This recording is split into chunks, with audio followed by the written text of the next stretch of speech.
माई demon wife की episode 41 के साथ हाजिर हूँ। एली आगे बढ़ता है और विलेज हेड से कहता है, ये मैं हूँ एली। वो लोग उसे देखकर बहुत ज्यादा खुश हो जाते हैं और एली से पूछते हैं, तुम तो साल के इस वक्त नहीं आते, तुम इस बार बहुत जल्दी आ गए हो। विलेज हेड उसे कहता है, नहीं तुम्हें हमारी याद तो नहीं आ रही थी इसलिए तुम जल्दी आ गए हो। एली उसे कहता है, हाँ मुझे तुम लोगों की याद तो आती है, लेकिन मैं इस वक्त किंगडम के एक मिशन पर आया हूँ, तो इसका मतलब ये सारे बच्चे तुम्हारे क्लासमेट्स हैं। और ये बड़ी सी डिवाइन रैलिक क्या चीज है? एली उसे कहता है, ये कोई डिवाइन रैलिक नहीं है, ये मेरे दोस्त जियांग ने इसको बनाया है। और साथ ही वो मोटो और क्वीन का इंट्रोडक्शन भी करवाता है। गांव वाले जियांग के इर्द गिर्द हो जाते हैं और उसे कहते हैं, तुमने इसको कैसे बनाया? क्या तुम कोई गॉड हो या फिर गॉड के कोई मैसेंजर हो? जियांग आगे से हंसना शुरू कर देता है। फिर वो उन्हें अपने गांव की तरफ ले आते हैं। विलेज हेड उनसे कहते हैं, ये देखो ये सामने हमारा गांव है। जियांग उनके गांव की तरफ देखकर एली से कहता है, तो एली तुम यहीं पर इसी गांव में बड़े हुए हो, ये तुम्हारा गांव है। गांव के लोग बहुत ज्यादा खुश होते हैं और एली को बार बार कह रहे होते हैं, तुम इस साल इतना जल्दी कैसे आ गए? वहीं पर उनके पास एक लड़की गुजरती है जिसने अपने एक ही हाथ पर 6 बोरियां उठा रखी होती हैं। जियांग और मोटो उसे देखकर बहुत ज्यादा हैरान हो जाते हैं। जियांग कहता है, यहाँ की तो औरतें भी बहुत ज्यादा स्ट्रॉन्ग हैं। मोटो जियांग से कहता है, वहाँ दूसरी तरफ देखो, 2 बच्चे पंजा लड़ा रहे हैं। एक तरफ एक लड़की होती है और दूसरी तरफ एक लड़का होता है। लड़की उस लड़के से कहती है, क्या तुमने आज खाना नहीं खाया? और साथ ही वो लड़की उस लड़के को हरा देती है और उसे कहती है, तुम तो बहुत ज्यादा कमजोर हो। जियांग कहता है, अब मुझे समझ आई कि एली इतना ज्यादा स्ट्रॉन्ग क्यों है। ये सब कुछ इन माउंटेन्स के क्लाइमेट की वजह से है। उसी वक्त 2 छोटी बच्चियां भागती हुई आती हैं और आकर एली से चिपक जाती हैं। एली उन दोनों को उठा लेता है। वो एली की दोनों छोटी बहनें होती हैं। फिर साथ ही एली की बाकी की फैमिली भी आ जाती है। उसमें ज्यादातर बच्चे होते हैं। वो सभी एली को देखकर बहुत ज्यादा खुश होते हैं। एली उनसे कहता है, तुम लोग आज स्कूल क्यों नहीं गए? क्लास से भागकर यहाँ पर क्यों आ गए? वो कहते हैं, हम लोग तुम्हें देखने के लिए बहुत ज्यादा एक्साइटेड थे, इसलिए हम लोग यहाँ पर आ गए। वैसे भी अब तुम यहाँ पर आ गए हो तो हमें टीचर कुछ भी नहीं कहेगी। जियांग एली को देखकर कहता है, तुम तो यहाँ पर बहुत ज्यादा पॉपुलर हो। एली उसे कहता है, ये सारा गाँव मेरी फैमिली है, शाम होने वाली है, हमें जाकर आराम करना चाहिए। उन लोगों ने जियांग के लिए एक सूप बनाया होता है। जियांग वो सूप पीकर कहता है, मेरी तो सारी थकावट खत्म हो गई। आखिर ये सूप है क्या चीज? विलेज हेड जियांग को बताते हैं, ये यहाँ की एक मशरूम से बनाया गया सूप है, जो कि यहाँ की स्पेशल मशरूम है। इसको पीने के बाद जो भी बाहर से आता है उसे हमारे इस क्लाइमेट में रहने में जरा भी मुश्किल नहीं होती। विलेज हेड उनसे कहता है, हम लोग बहुत ज्यादा जल्दी में थे इसलिए मैं अपना इंट्रोडक्शन नहीं करवा पाया। मैं इस ऑर्फनेज का भी हेड हूँ और साथ में इस पूरे विलेज का भी हेड हूँ। विलेज हेड जियांग से कहता है, तो वो हेलीकॉप्टर तुमने बनाया है, वो तो बिल्कुल वैसा ही लगता है जैसा कि हमारे टेम्पल की दीवारों पर बना हुआ है। जियांग विलेज हेड से कहता है, आपका बहुत बहुत शुक्रिया। अब आपने ये बात छेड़ ही दी है तो मैं आपको बता दूं कि हम लोग यहाँ पर इसी मकसद के लिए आए हैं, ताकि हम उस टेम्पल को स्टडी कर सकें कि उसकी दीवारों पर क्या लिखा हुआ है। 5 साल पहले मेरे टीचर, जिनका नाम मार्टिन है, वो यहाँ पर आए थे, तो आपके गाँव वालों ने उन्हें टेम्पल के बारे में बताया था। उन्होंने वो सारी बात मुझे बताई। विलेज हेड मार्टिन का नाम सुनकर बहुत ज्यादा खुश हो जाते हैं और कहते हैं, अच्छा तो मार्टिन तुम्हारे टीचर हैं, तुम इस गांव में जितने भी घर देख रहे हो ये सारे उन्होंने बनाए थे। विलेज हेड उनसे कहता है, मुझे अभी तुम्हारे बारे में बहुत कुछ जानना है, लेकिन अभी बहुत ज्यादा लेट हो चुका है, तुम लोगों को जाकर आराम करना चाहिए, कल तुम्हें बहुत ही लंबे सफर पर निकलना है। एली उन दोनों से कहता है, ठीक है तुम दोनों अपने रूम में चले जाओ, हम लोग भी जाकर रेस्ट करते हैं, कल हम लोग टेम्पल जाएंगे। जियांग और क्वीन दोनों एक ही रूम में होते हैं। क्वीन बेड के ऊपर बिस्तर बिछा रही होती है। जियांग उसे कहता है, तुम्हें मेरे लिए बिस्तर बिछाने की जरूरत नहीं, मैं अपने साथ लेकर आया हूँ, मैं फर्श पर सो जाऊंगा। क्वीन जियांग से कहती है, तुम्हारी बॉडी अभी मुकम्मल तौर पर रिकवर नहीं हुई और कल हमें तुम्हारी बहुत ज्यादा जरूरत है, इसलिए तुम्हें प्रॉपर रेस्ट करनी चाहिए। जियांग ये सुनते शर्माना शुरू कर देता है और सोचता है, कहीं ये तो नहीं कहने वाली कि हम दोनों एक ही बिस्तर पर सोने वाले हैं। लेकिन साथ ही नेक्स्ट सीन में दिखाते हैं, जियांग बेड पर सो जाता है जबकि क्वीन नीचे फर्श पर सो जाती है। जियांग क्वीन से कहता है, क्या एक डीमन क्वीन के लिए ये बात ठीक है कि वो एक इंसान के लिए फर्श पर सो रही है? क्वीन उसे कहती है, तुम मेरे सबऑर्डिनेट हो, तुम मेरे साथी हो, तो तुम्हारा ख्याल रखना भी मेरा फर्ज बनता है, इसलिए मैं इतना तो कर ही सकती हूँ। अब अपना मुंह बंद करो और चुपचाप सो जाओ। अगले दिन सुबह सुबह वो लोग टेम्पल के लिए निकल पड़ते हैं। वो लोग जैसे ही टेम्पल पर पहुँचते हैं, एली उन्हें कहता है, हमारे एंसेस्टर्स इस बारे में ये कहते हैं कि ये टेम्पल गॉड्स के रहने की जगह थी, लेकिन सदियों पहले वो गॉड्स यहाँ से चले गए, लेकिन ये टेम्पल यहीं पर रह गया। जियांग ये देखकर बहुत ज्यादा हैरान हो जाता है और कहता है, किंगडम की दीवारों से इसका डिजाइन बहुत ज्यादा मुख्तलिफ है। क्वीन आगे बढ़ती है और दीवार पर उस वेपन की तस्वीर देखकर जियांग से कहती है, यहाँ पर देखो, टीचर मार्टिन ने इसे यहीं से बनाया होगा, क्या इन सारी पिक्चर्स को देखकर तुम कोई सुराग लगा सकते हो? जियांग कहता है, पढ़ाई तो मैं नहीं कर सकता क्योंकि ये बहुत ज्यादा पुरानी जुबान में है। उसी वक्त क्वीन के गले में मौजूद वो रिंग चमकना शुरू हो जाती है, जबकि जियांग की रिंग भी चमकने लगती है। मोटो उन दोनों से कहता है, सिर्फ तुम दोनों की रिंग्स ही नहीं चमक रही, सामने उस पत्थर के ऊपर देखो, वहाँ पर राइटिंग भी चमक रही है। उस पत्थर के ऊपर जो राइटिंग चमक रही होती है वो नीचे की तरफ एक लाइन बनाती है और वहाँ से एक पोर्टल ओपन होता है और फिर एक दरवाजा बन जाता है। एली उनसे कहता है, मैंने अपने एंसेस्टर से इस बारे में कुछ नहीं सुना, हालांकि किसी को भी नहीं पता कि यहाँ पर एक सीक्रेट रास्ता है। एली जल्दी से आगे बढ़ने लगता है और कहता है, मुझे देखना है कि अंदर क्या है। जियांग उसे कहता है, रुक जाओ। जियांग उसे कहता है, हम ऐसे ही किसी हिडन चैम्बर में दाखिल नहीं हो सकते जो कि पता नहीं सदियों से बंद है, या फिर अंदर कुछ और भी हो सकता है। पहले मुझे देखने दो, अंदर ऑक्सीजन भी है जिसमें हम सांस ले सके। जियांग अपने पास से पेपर निकालता है और कहता है, मैंने टीचर मार्टिन के पेल मून क्रिस्टल को इस्तेमाल करते हुए इन स्पेशल स्पाइडर्स को बना लिया था, यही हमारे बहुत ज्यादा काम आएंगे। वो 2 छोटे छोटे सेंसिंग स्पाइडर्स छोड़ता है जिन्हें उस डंजन के अंदर भेज देता है, जबकि जियांग के हाथ में एक टैबलेट होता है। उन छोटे स्पाइडर्स के ऊपर कैमरा लगा होता है। जियांग उनके मॉनिटर कर रहा होता है। वो दोनों स्पाइडर जैसे सीढ़ियों से नीचे उतरते हैं, जियांग कहता है, ये सीढ़ियाँ तो नीचे बहुत दूर तक जाती हैं। अंदर चूंकि बहुत ज्यादा अंधेरा होता है, जियांग उन स्पाइडर्स की फ्लैश लाइट को ऑन करता है। जियांग के दोनों स्पाइडर सीढ़ियाँ उतरते हुए नीचे चले जाते हैं। वहाँ पर एक बड़ा सा रूम होता है। जियांग कहता है, चलो मैं चेक करता हूँ यहाँ पर ऑक्सीजन है या नहीं। स्पाइडर्स की मॉनिटरिंग से जो रिजल्ट्स निकलते हैं उसके मुताबिक अंदर का टेम्परेचर 20 डिग्री सेंटीग्रेड होता है, जबकि अंदर ऑक्सीजन भी काफी अच्छी मिकदार में है और कोई टॉक्सिक गैस भी नहीं होती। जियांग उनसे कहता है, चलो ठीक है, हम लोग अंदर जा सकते हैं, वैसे भी हमारे स्पाइडर आगे हैं, अगर कुछ हुआ तो हमें पता चल जाएगा। वो लोग जैसे ही अंदर दाखिल होते हैं, जियांग उनसे कहता है, मुझे जल्दी से कोई फ्लैश लाइट बनाने दो, लेकिन उसी वक्त दीवारों के साथ लगी हुई सारी मिसालें अपने आप जल जाती है। मोटो उनसे कहता है, आखिर ये सारी लाइटें अपने आप कैसे जल गई। क्वीन उनसे कहती है, ये पुराना मैजिक है, फायर मैजिक। जियांग सीढ़ियाँ उतरते हुए कहता है, हमारी दोनों की रिंग्स की वजह से ये रास्ता ओपन हुआ है। मुझे लगता है शायद हमारी रिंग्स का इसके साथ कोई कनेक्शन है, शायद मुझे पता चल सके कि मैं इस दुनिया में क्यों टेलीपोर्ट हुआ। मोटो उनसे कहता है, क्या तुम लोगों ने महसूस किया जैसे ही हम लोग अंदर दाखिल हुए मेरी बॉडी में एक एनर्जी दाखिल हुई। एली उसे कहता है, हाँ मुझे भी ऐसा ही महसूस हुआ। जियांग उनसे कहता है, लेकिन मुझे कुछ भी महसूस नहीं हुआ। जियांग क्वीन से पूछता है, तुम्हें कुछ महसूस हुआ। क्वीन उसे कहती है, क्योंकि इस डंजन के अंदर बहुत ज्यादा स्पेशल बाउंड्री फोर्स है और उसी की पावर तुम्हें महसूस हो रही है। जियांग अपने टैबलेट पर देखता है और उनसे कहता है, मेरे स्पाइडर्स को कुछ मिला है। सामने एक बड़ी सी पेंटिंग है जो कि एक बड़ी सी दीवार के ऊपर है। वो कहते हैं, हमें जल्दी से उस तरफ जाना चाहिए, हमें गॉड्स के बारे में बहुत कुछ वहाँ से पता चलेगा। फिर वो लोग चलते हुए उस पेंटिंग के सामने पहुँच जाते हैं। वहाँ पर एक बहुत बड़ी पेंटिंग होती है जो कि बहुत बड़ी दीवार पर होती है। जियांग उसे देखकर कहता है, इसकी राइटिंग भी पुरानी जुबान में है जो कि हमें नहीं आती, हमें फिर से ड्राइंग से ही हिसाब लगाना होगा। उस पेंटिंग के ऊपर वाले हिस्से में हॉर्न वाले कुछ लोग होते हैं जो कि प्रोबेबली गॉड्स हो सकते हैं, जबकि नीचे 4 ट्राइब्स के अलग अलग लोग होते हैं जिनमें human tribe, dwarfs, beast tribe और डीमन ट्राइब के लोग होते हैं। एली उनसे कहता है, मुझे अपने एंसेस्टर से जो कहानियां सुनने को मिली हैं कि हमारे गॉड्स के सिर पर बड़े बड़े सींग हुआ करते थे, तो इसका मतलब ये पिक्चर में ऊपर जो लोग हैं ये हमारे गॉड्स हैं। मोटो उनसे कहता है, उनके हाथ में देखो, ये वही वेपन है जिसकी तुम लोग तलाश कर रहे हो। जियांग उनसे कहता है, हमें इस पिक्चर को देखकर यही लगता है कि गॉड्स ने ही इन सारे ट्राइब्स को बनाया है। एली उसे कहता है, तो इसका मतलब गॉड वाकई में होता है और उसने हम सब को क्रिएट किया है। जियांग उनसे कहता है, ये तो सिर्फ एक गैस है, मुझे नहीं पता कि क्या वाकई में ऐसी बात है, हम लोग सिर्फ गैस कर सकते हैं। जियांग उनसे कहता है, उन दोनों स्पाइडर से जो मुझे फीडबैक आ रहा है उससे पता चलता है ये डंजन बहुत ज्यादा बड़ी है, ये तो हम लोग सिर्फ स्टार्ट पर खड़े हैं। जियांग अपने पास से और भी पेपर निकालता है और बहुत सारे छोटे स्पाइडर्स को छोड़ता है और कहता है, मुझे इस पूरे एरिया को स्कैन करना होगा, तभी पता चल सकेगा कि ये डंजन कितना बड़ा है। फिर वो लोग भी आगे बढ़ना शुरू कर देते हैं। जियांग कहता है, ये तो एक अंडरग्राउंड सिटी है जो कि बहुत ज्यादा बड़ा है। वो लोग एक ब्रिज के ऊपर से गुजर रहे होते हैं। मोटो चिल्लाकर उनसे कहता है, मेरे लिए रुको, मैं यहाँ से नहीं आ सकता। एली उसे कहता है, ये ब्रिज तो बहुत ज्यादा चौड़ा है, क्या तुम इस पर भी नहीं चल सकते? अगर तुम पीछे रह गए तो पीछे से कोई मॉन्स्टर निकल आएगा। मोटो चिल्लाकर उसे कहता है, मुझे और मत डराओ।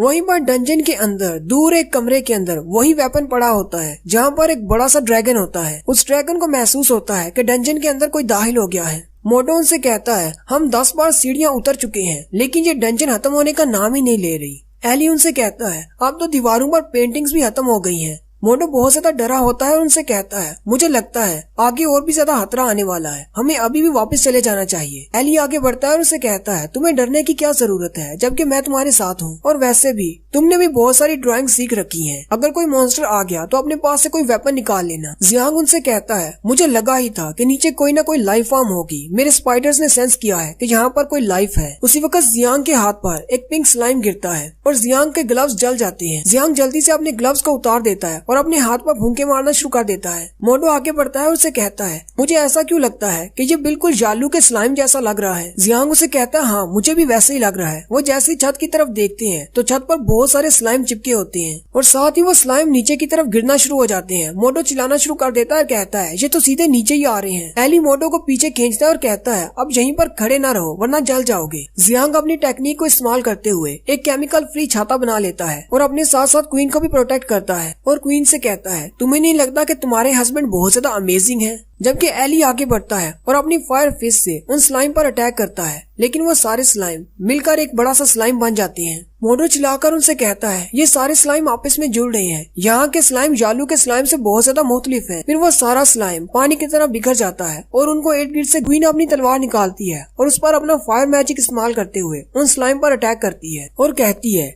ये स्लाइम इसलिए ज्यादा पावरफुल है क्योंकि इस डंजन के अंदर बाउंड्री फोर्स की एक सोर्स है जिससे ये बाउंड्री फोर्स हासिल कर रहे हैं। लेकिन ये है तो लो लेवल मॉन्स्टर्स और लो लेवल मॉन्स्टर हमेशा लो लेवल मॉन्स्टर ही रहते हैं। एली भी फायर अप हो जाता है और कहता है, चलो फिर इन सब से निपटते हैं। लेकिन उसी वक्त मोटो अपने पास से एक फायर गन बना लेता है और चिल्लाते हुए उनसे कह रहा होता है, मेरे करीब मत आना। एली मोटो से कहता है, देखो मोटो तुम तो इतने भी कमजोर नहीं। मोटो से कहता है, ये सब कुछ तो जियांग ने मुझे सिखाया है। वो सारे के सारे स्लाइम को जला देते हैं और कहते हैं, इस बार ये दोबारा नहीं उठेंगे क्योंकि ये सारे जल चुके हैं। मोटो उनसे कहता है, अगर स्लाइम मॉन्स्टर इतने ज्यादा पावरफुल है तो यहाँ पर बाकी के मॉन्स्टर कितने ज्यादा पावरफुल होंगे। हमें यहीं से वापस चलना चाहिए। डीमन क्वीन उनसे कहती है, हमें आगे जाने की जरूरत नहीं क्योंकि बहुत सारे मॉन्स्टर्स यहीं पर आ रहे हैं। हमारी फाइटिंग को देखकर वो भी यहाँ पर पहुँच रहे हैं और भी बहुत सारे स्लाइम मॉन्स्टर्स वहाँ पर आ जाते हैं। जियांग उनसे कहता है, यहाँ पर बहुत सारे स्लाइम मॉन्स्टर्स हैं, हम इन सब को नहीं रोक सकते, हमें यहाँ से जल्दी से भागना होगा। फिर वो सारे एक दरवाजे की तरफ भागना शुरू कर देते हैं जबकि मोटो पीछे ही रह जाता है। जियांग जल्दी से मोटो का हाथ पकड़ता है और उसे खींचते हुए अंदर ले आता है और जल्दी से अपने पेन की मदद से एक दीवार बना देता है और रास्ते को ब्लॉक कर देता है। मोटो उनसे कहता है, मैं तो अभी बाल बाल बचा हूँ, मैं मरने वाला था, हमें बाहर जाकर कुछ और लोगों को लेकर आना चाहिए, उसके बाद वापस आते हैं। जियांग उसे कहता है, हम लोग ऐसा नहीं कर सकते, अगर हम लोग बाहर चले गए और ये दरवाजा बंद हो गया तो क्या करेंगे,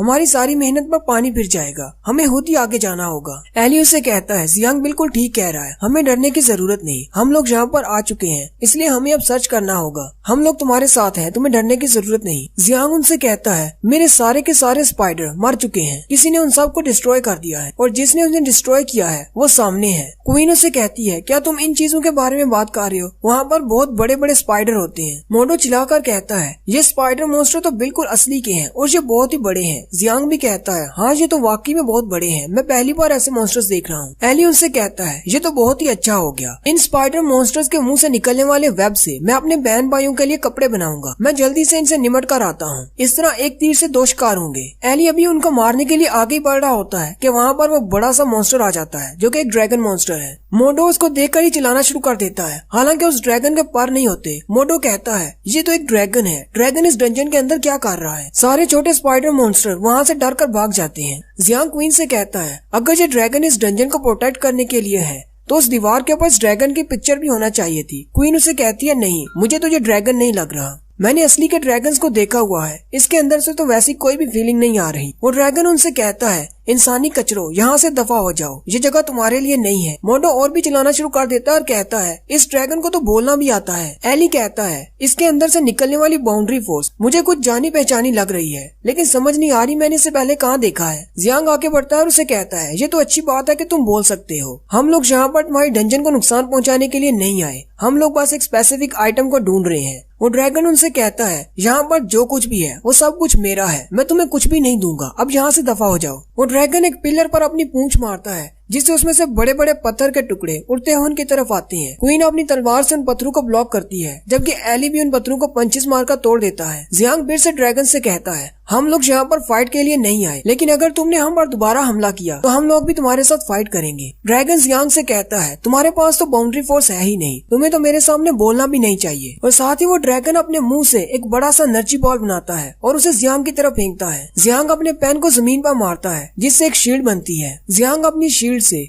उसके अटैक को रोक लेता है। फिर वो ड्रैगन कहता है चलो देखते हैं तुम इससे कैसे अपने आप को प्रोटेक्ट करते हो। इस बार वो ड्रैगन डबल स्फीयरिकल बॉल बनाता है और उनकी तरफ फेंकता है जिससे एक धमाका होता है। वो ड्रैगन हंसते हुए कहता है अब तुम्हें पता चला कि मैं कितना ज्यादा पावरफुल ड्रैगन हूँ। लेकिन साथ ही वो हैरान हो जाता है क्योंकि दूसरी तरफ से मोडो के पास रॉकेट लॉन्चर होता है और वो उसके ऊपर अटैक करता है। जियांग फिर से उसे कहता है ये सिर्फ एक वार्निंग शॉट था, हमारे रास्ते में मत आओ वरना तुम मारे जाओगे। ड्रैगन बहुत ज्यादा गुस्सा हो जाता है और इस बार वो पिंक कलर का स्फीयरिकल बॉल बनाता है और कहता है तुम लोगों ने मुझे बहुत ज्यादा गुस्सा दिला दिया। लेकिन उसी वक्त क्वीन आगे बढ़ती है और अपनी तलवार से उसके चेहरे पर कट लगाती है, जबकि एली उसके पीछे चला जाता है और उसकी पूंछ को पकड़कर कहता है चलो देखते हैं कौन ज्यादा स्ट्रॉन्ग है। एली उसकी पूंछ से पकड़कर उसको उठाने की कोशिश कर रहा होता है लेकिन उसको नहीं उठा पाता, जबकि वो ड्रैगन अपनी पूंछ से एली को ऊपर की तरफ उठा लेता है। एली जी देखकर बहुत ज्यादा हैरान हो जाता है, अपनी पूंछ को झटकता है जिससे एली दूर जाकर गिरता है। क्वीन अपनी बाउंड्री फोर्स को अनलीश करती है और उनसे कहती है तुम लोग यहीं पर रुको, मैं इसे निमट कर आती हूँ। क्वीन आगे की तरफ बढ़ती है और उसे कहती है तुम तो बस एक छोटी सी छिपकली हो, अपने आप को ड्रैगन कहना बंद करो। वो ड्रैगन अपने मुंह से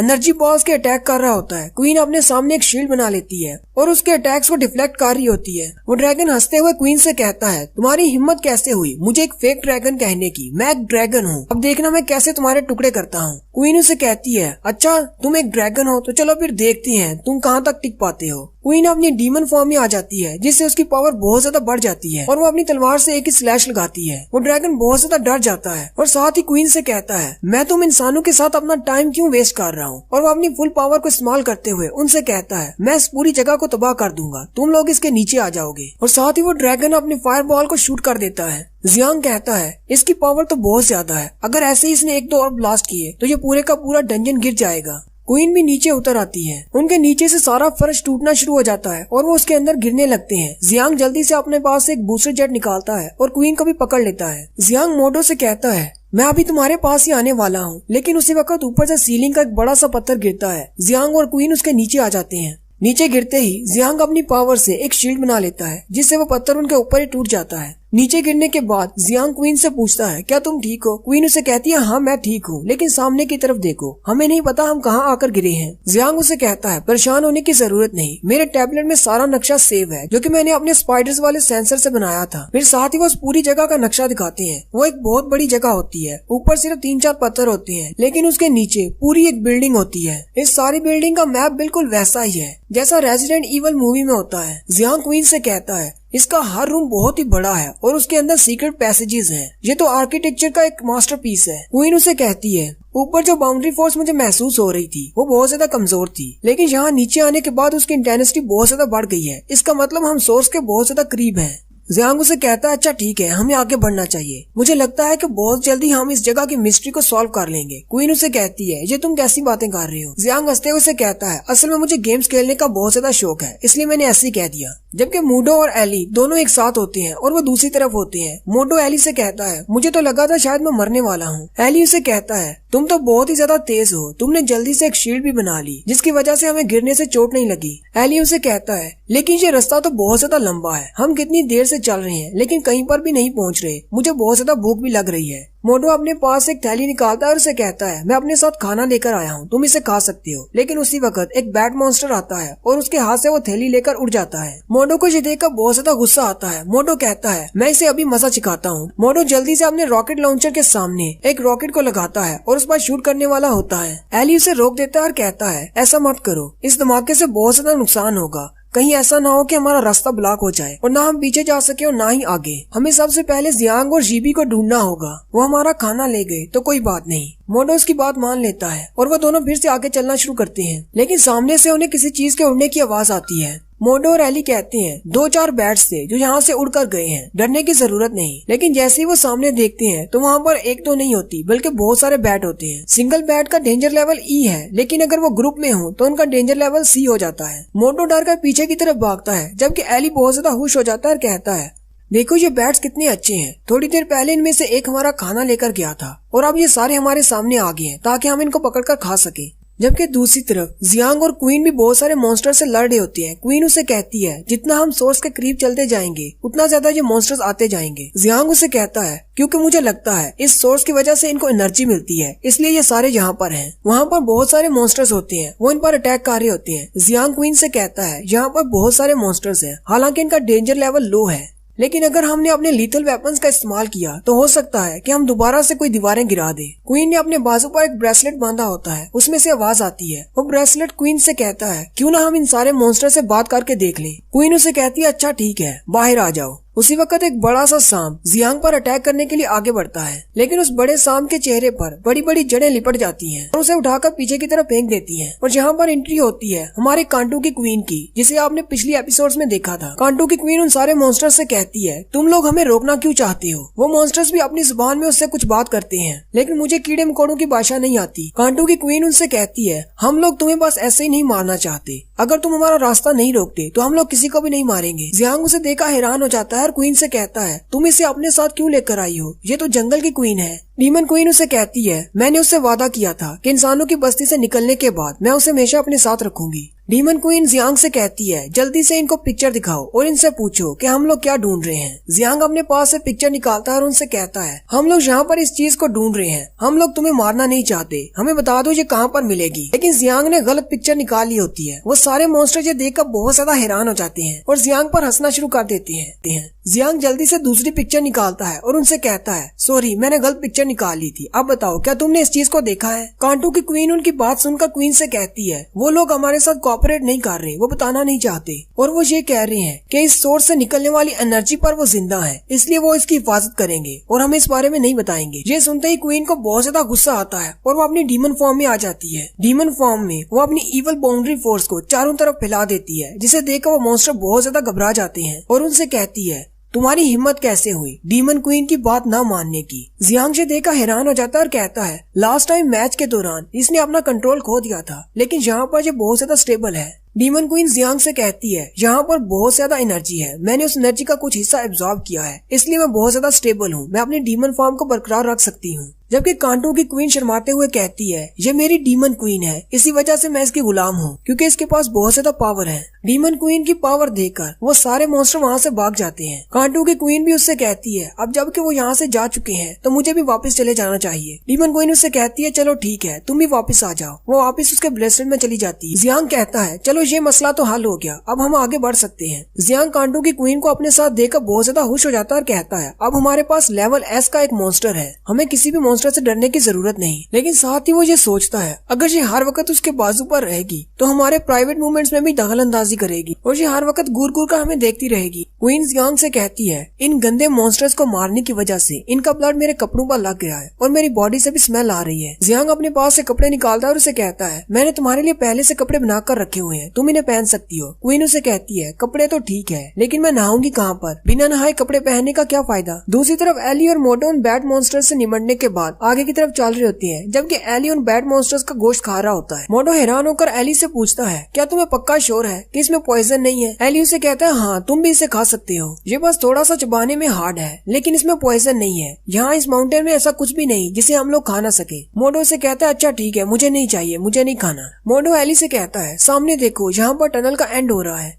एली उसे कहता है इसे देखकर लगता है ये तो एक बड़ा सा दरवाजा है। वो दोनों उस बड़े से गेट के सामने जाकर खड़े हो जाते हैं। मोटो उसे देखकर चिल्लाना शुरू कर देता है और कहता है ये तो बहुत ज्यादा बड़ा गेट है, हमारे किंगडम के गेट से भी बहुत बड़ा है, हम लोग आगे नहीं बढ़ सकते, चलो वापस चलें। एली आगे बढ़ता है और उसे कहता है हमें वापस नहीं जाना, अगर ये एक गेट है तो मैं इसको ओपन करूंगा। एली आगे बढ़ता है और उसे धक्का देता है लेकिन वो गेट हिलता भी नहीं। एली के बहुत ज्यादा जोर लगाने के बाद जब वो दरवाजा नहीं खुलता, मोटो उसे कहता है एली ये डोर बहुत ही बड़ा है और बहुत ही भारी है, तुम इसे नहीं खोल पाओगे, चलो वापस चलते हैं। एली उसे कहता है नहीं, मुझे टीचर माई यासु ने कहा था कि कभी भी हार मत मानना, अपनी लिमिट्स को क्रॉस करना। वो साथ ही फिर से धक्का लगाना शुरू कर देता है। इस बार वो अपनी बाउंड्री फोर्स का भी इस्तेमाल करता है और फायर फिस्ट के साथ उस दरवाजे को धक्का देता है। एली फिर से बहुत ज्यादा जोर लगाने के बाद कहता है ये दरवाजा तो ओपन होने का नाम ही नहीं ले रहा। फिर वो अपनी लिमिट्स को क्रॉस करते हुए 200% स्ट्रेंथ इस्तेमाल करता है, जिससे वो दरवाजा ओपन होना शुरू हो जाता है। मोटो से कहता है देखो ये दरवाजा ओपन हो रहा है। आखिरकार एली बहुत ज्यादा जोर लगाने के बाद उस दरवाजे को खोल देता है और वो दोनों अंदर चले जाते हैं। मोटो एली से कहता है जरा रुको, हमें नहीं पता कि अंदर क्या हो सकता है। एली उसे कहता है तुम्हें हमेशा घबराने की जरूरत नहीं,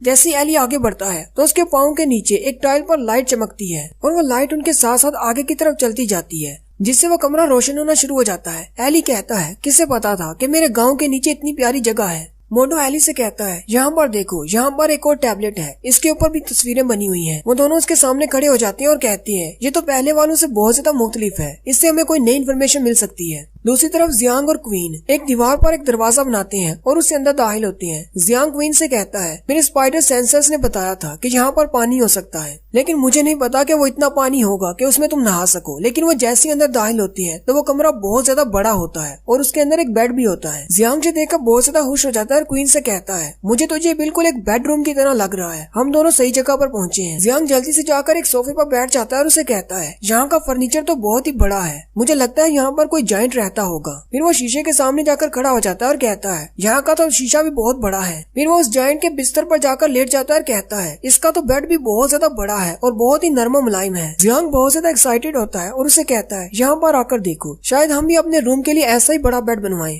जबकि क्वीन दूसरी तरफ चली जाती है। सामने बाथरूम होता है, यहाँ पर एक बड़ा सा पूल होता है जिसमें पानी नहीं होता। वहीं दीवार पर 4 बटन लगे होते हैं। क्वीन एक बटन को प्रेस करती है, उस पूल के पास दीवार पर एक ड्रैगन स्टैचू लगा होता है जिसमें से गर्म पानी निकलता है और वह सारा पूल भर जाता है। क्वीन कहती है, तो इसका मतलब मैं यहाँ पर नहाकर अपने कपड़े चेंज कर सकती हूँ। ये देखकर जियांग बहुत ज्यादा खुश हो जाता है और कहता है, ये तो बहुत ही बड़ा बाथ टब है, हम दोनों इसमें नहा सकते हैं। जियांग जल्दी से आगे बढ़ता है और उस टब में छलांग लगाने लगता है और कहता है, मेरे पास से भी बहुत ज्यादा स्मेल आ रही है, मुझे भी नहाना है, इतना बड़ा है, हम दोनों इकट्ठे नहा लेंगे। जियांग अभी अपनी पैंट उतार ही रहा होता है कि क्वीन खांसना शुरू कर देती है और उसे कहती है, क्वीन तुम्हारे साथ नहीं नहाना चाहती, इसलिए यहाँ से दफा हो जाओ। जियांग बेचारा चेहरा लटकाकर वहाँ से बाहर निकल आता है और कहता है, अच्छा ठीक है, तुम नहा लो। क्वीन शर्माते हुए उसे कहती है, अगर तुम्हें नहाना है तो पहले मुझे नहा लेने दो, उसके बाद आकर नहाना। जियांग उसे कहता है, अच्छा ठीक है, मुझे पता है। जियांग बाहर जाते हुए दरवाजा बंद कर देता है, लेकिन दरवाजा क्योंकि बहुत बड़ा होता है इसलिए उन दोनों दरवाजों के बंद होने के बाद भी उसके दरमियान का गैप इतना बड़ा होता है कि जियांग अंदर आसानी से देख सकता है। क्वीन अंदर अपने कपड़े उतार रही होती है जबकि जियांग बाहर से उसे देख रहा होता है। क्वीन आहिस्ता आहिस्ता अपने सारे कपड़े उतार देती है। जियांग बाहर खड़ा उस गैप में से उसे देख रहा होता है और उसकी नाक से खून निकल रहा होता है। जियांग कहता है, मुझे नहीं लगता कि मैं उसे ज्यादा देर इस तरह देख सकता हूँ, हालांकि मैंने उसे पहले भी इस तरह देखा हुआ है जब मैं पहली बार यहाँ पर आया था। साथ ही जियांग बाहर चला जाता है और कहता है, मुझे उसे इस तरह नहीं देखना चाहिए, जब वक्त ठीक होगा वो खुद ही मुझे सब कुछ दिखा देगी। जियांग के वहाँ से जाने के बाद क्वीन पानी के अंदर बैठ जाती है और सुकून का सांस लेती है। जियांग अपने नाक से खून पोंछता हुआ बाहर की तरफ आ जाता है। जियांग वहाँ पर खड़ा होकर सोचता है, इस जगह का हर एक हिस्सा इसी तरफ इशारा करता है कि हमसे पहले भी यहाँ पर कोई रह चुका है,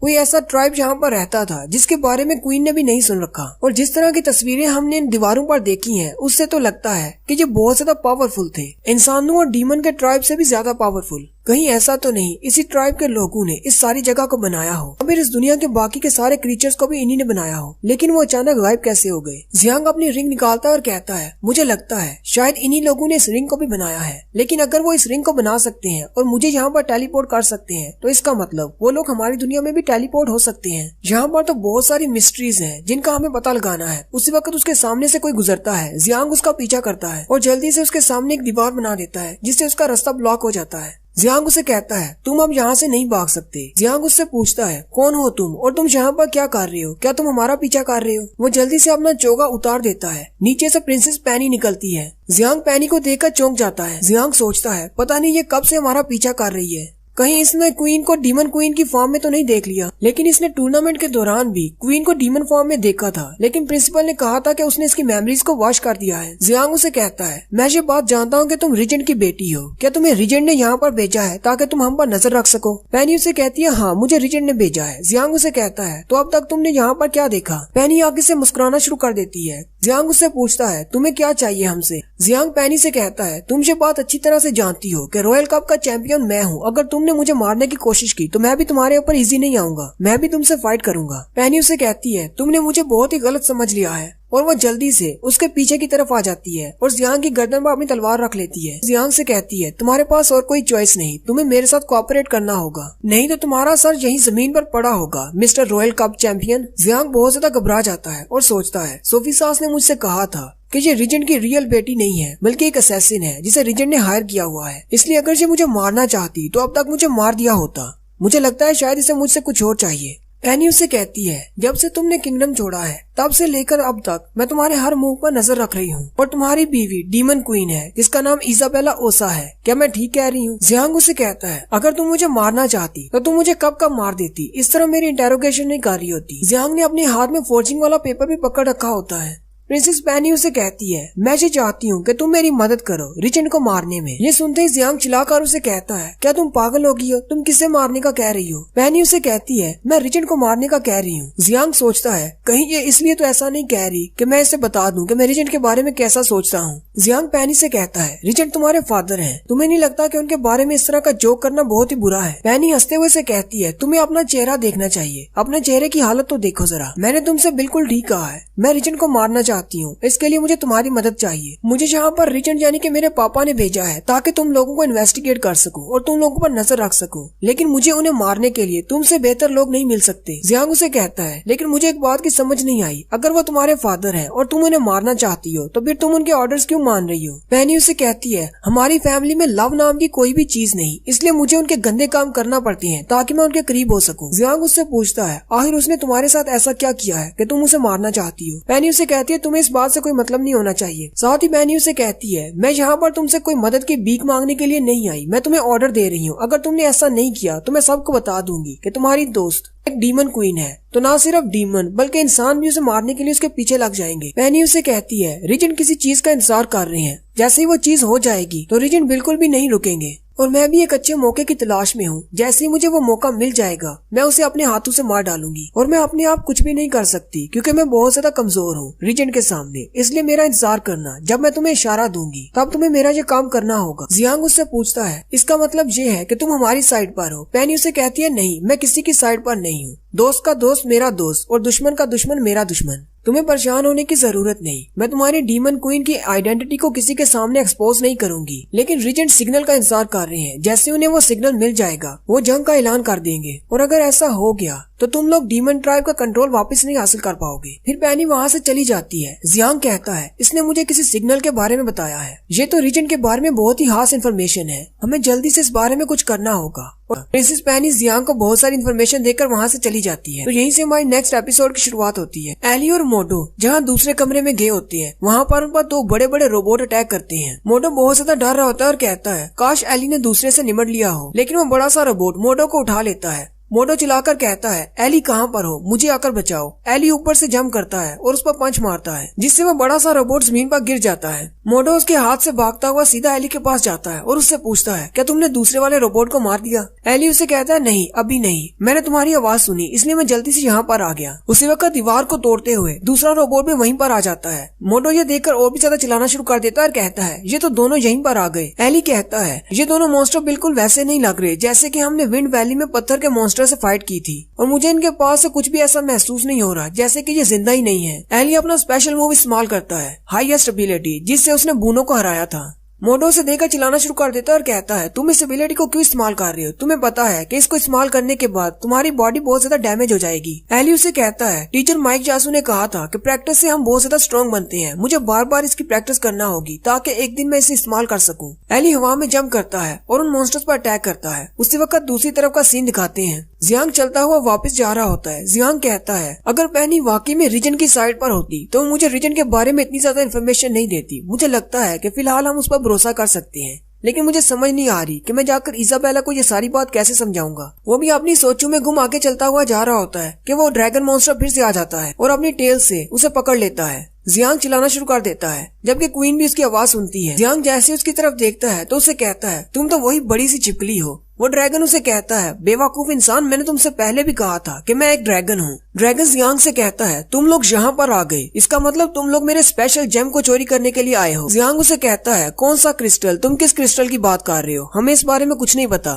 ड्रैगन चिल्लाकर उससे कहता है, तुम्हें क्या मैं कोई बेवकूफ नजर आता हूँ? मैं जानता हूँ कि तुम सिर्फ मुझसे झूठ बोल रहे हो। वो क्रिस्टल जेम सिर्फ मेरा है, तुम उसे मुझसे नहीं ले सकते, इसलिए उसके बारे में भूल जाओ। साथ ही वो अपनी पूंछ को अपने मुंह की तरफ करता है और ड्रैगन जियांग से कहता है मैं तुम्हें खा जाऊंगा। उसी वक्त क्वीन वहाँ पर आ जाती है और उस ड्रैगन के मुंह पर अपनी तलवार से अटैक करती है और जियांग को भी कैच कर लेती है। क्वीन ने कपड़े नहीं पहने होते, उसने सिर्फ टॉवल लपेटा होता है। जियांग का उसे देखकर नाक से खून बहना शुरू हो जाता है। क्वीन जियांग से कहती है तुम्हें किसने कहा था कि अकेले बाहर निकलो। जियांग उसे कहता है मैं तो बहुत ज्यादा लकी हूँ जो मैं अकेले बाहर निकला, और साथ ही वो बहुत ज्यादा शर्मा रहा होता है। ड्रैगन बेचारे के चेहरे पर लगने की वजह से वो बहुत ज्यादा गुस्सा हो जाता है और कहता है तुमने मुझे बहुत ज्यादा गुस्सा दिला दिया। साथ ही वो अपनी पूंछ से उन पर अटैक करता है। क्वीन जियांग को पीछे की तरफ फेंक देती है और कहती है मैं इसे निमटती हूँ। क्वीन जंप करके उस पर अटैक करने लगती है। जियांग सोचता है क्वीन बिना कपड़ों के इस तरह फाइट नहीं कर पाएगी, मुझे उसके लिए कुछ करना होगा। जियांग जल्दी से अपने पास से एक पेपर निकालता है जिसके ऊपर उसने पहले से एक बॉडी आर्मर की पिक्चर बना रखी होती है। जियांग उसे निकालता है और कहता है क्वीन तुम्हारे लिए मैंने ये बनाया है, बिल्कुल आयरन मैन की नैनो टेक्नोलॉजी की तरह। वो सूट अपने आप क्वीन की बॉडी पर जाकर चिपक जाता है। क्वीन जियांग से कहती है तुमने ये आर्मर मेरे ऊपर इस तरह क्यों पहनाया। जियांग स्पार्कल कर रहा होता है और कहता है इस तरह आर्मर पहनना बहुत ज्यादा कूल लगता है और ये कोई नॉर्मल सूट नहीं है, इसके अंदर सारी स्पेशल टेक्नोलॉजी इस्तेमाल की गई है। इसके अंदर तुम्हारा कोई भी वीक पॉइंट बाहर नहीं रहेगा, और इसके अलावा मैंने तुम्हारे हाथ पर 3 क्रिस्टल्स भी ऐड किए हैं ताकि इससे तुम्हारी पावर बढ़ जाए।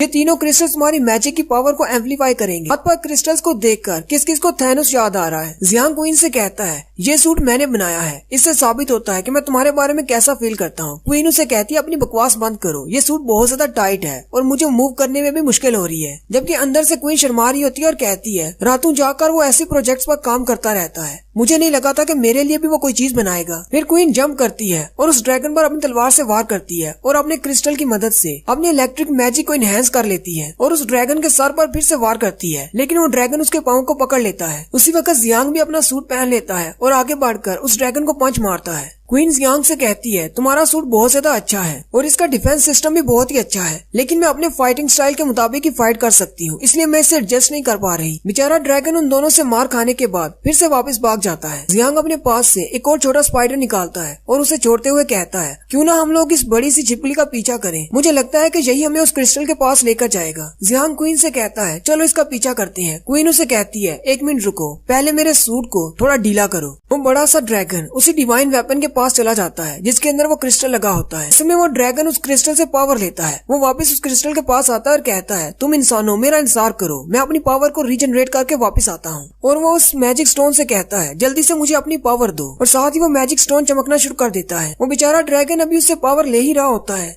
जियांग और क्वीन दीवार तोड़कर अंदर आ जाते हैं। जियांग क्वीन से कहता है हमारा स्पाइडर हमें यहाँ पर लेकर आया है, इसका मतलब वो क्रिस्टल यहीं कहीं पर होगा। वो सामने की तरफ देखते हैं तो सामने वो ड्रैगन खड़ा होता है। क्वीन उसे देखकर कहती है ये उस क्रिस्टल की बाउंड्री फोर्स को एब्जॉर्ब कर रहा है, इसका मतलब ये इवॉल्व हो रहा है। जियांग उसे कहता है इसका मतलब बाकी के सारे मॉन्स्टर्स भी हमें इसीलिए यहाँ पर आने से रोक रहे थे क्योंकि उन्हें इस क्रिस्टल से पावर मिलती है जिससे वो इवॉल्व हो सकते हैं। उन दोनों के देखते ही देखते उस ड्रैगन के पर भी निकल आते हैं। क्वीन उसे कहती है क्या तुमने देखा इस बड़ी सी छिपकली के पर निकल आए, ये इवॉल्व हो गया है। जियांग उसे देखकर कहता है ये तो वाकई में एक ड्रैगन बन गया। क्वीन उसे कहती है तुम्हें इससे डरने की जरूरत नहीं, ये बस एक फेक ड्रैगन है, हमें तो बस वो क्रिस्टल चाहिए। जियांग उसे कहता है वो क्रिस्टल जिस डिवाइन वेपन में लगा हुआ है वो तो बिल्कुल वैसा ही है जैसा कि उन पिक्चर्स में था। क्वीन उसे कहती है लिलियन ने भी ऐसा ही वेपन इस्तेमाल किया था जब उसने मेरी पावर चोरी की थी। वो ड्रैगन उड़ते हुए उनके ऊपर अपना पंजा मारता है जबकि वो दोनों उसे डॉज करते हुए साइड जंप करते हैं। फिर वो ड्रैगन अपने मुंह से दोबारा से फायरबॉल अटैक करता है। क्वीन उसके फायरबॉल अटैक को डॉज करते हुए जंप करते हुए उस पर अटैक करती है, लेकिन उस ड्रैगन की स्किन पर क्वीन की यूजलेस लंबर से बनी हुई तलवार का भी असर नहीं होता। वो ड्रैगन फिर से अपने मुंह में एनर्जी बॉल बनाता है, लेकिन इस बार जियांग अपने प्लाज्मा कैनन से उस पर अटैक करता है। जियांग उड़ते हुए ऊपर से नीचे तक बार बार उस पर अटैक कर रहा होता है। वो ड्रैगन अपनी पूंछ से जियांग पर अटैक करने लगता है तो जियांग जल्दी से अपने पास एक बड़ी सी कैंची निकाल लेता है और उसकी पूंछ को उसके अंदर पकड़ लेता है। जैसे ही वो उसकी पूंछ को दबाता है वो ड्रैगन चिल्लाना शुरू कर देता है। जियांग क्वीन से कहता है मैंने इसको पूंछ से पकड़ रखा है, तुम इस पर अटैक करो। क्वीन हवा में जंप करती है और अपनी फुल पावर्स के साथ उस पर अटैक करती है। ड्रैगन अपने पंखों को सामने की तरफ करते हुए एक बैरियर बना लेता है और क्वीन से कहता है तुम फिर से अपनी तलवार का इस्तेमाल कर रही हो, तुम इसके साथ मेरे बैरियर को नहीं तोड़ पाओगी। लेकिन उस बेचारे ड्रैगन को क्या पता होता है कि क्वीन अपनी मैजिकल एबिलिटीज को अपने हाथ पर लगे हुए क्रिस्टल से इनहेंस कर रही होती है। वो बेचारा ड्रैगन काफी देर तक उसे रोक कर रखता है, लेकिन क्वीन उसके पर को काटते हुए उसके आर पार हो जाती है। उस ड्रैगन को हराने के बाद क्वीन उससे कहती है जल्दी से जाओ और उस डिवाइन वेपन को उठा लाओ। जियांग आगे बढ़ता है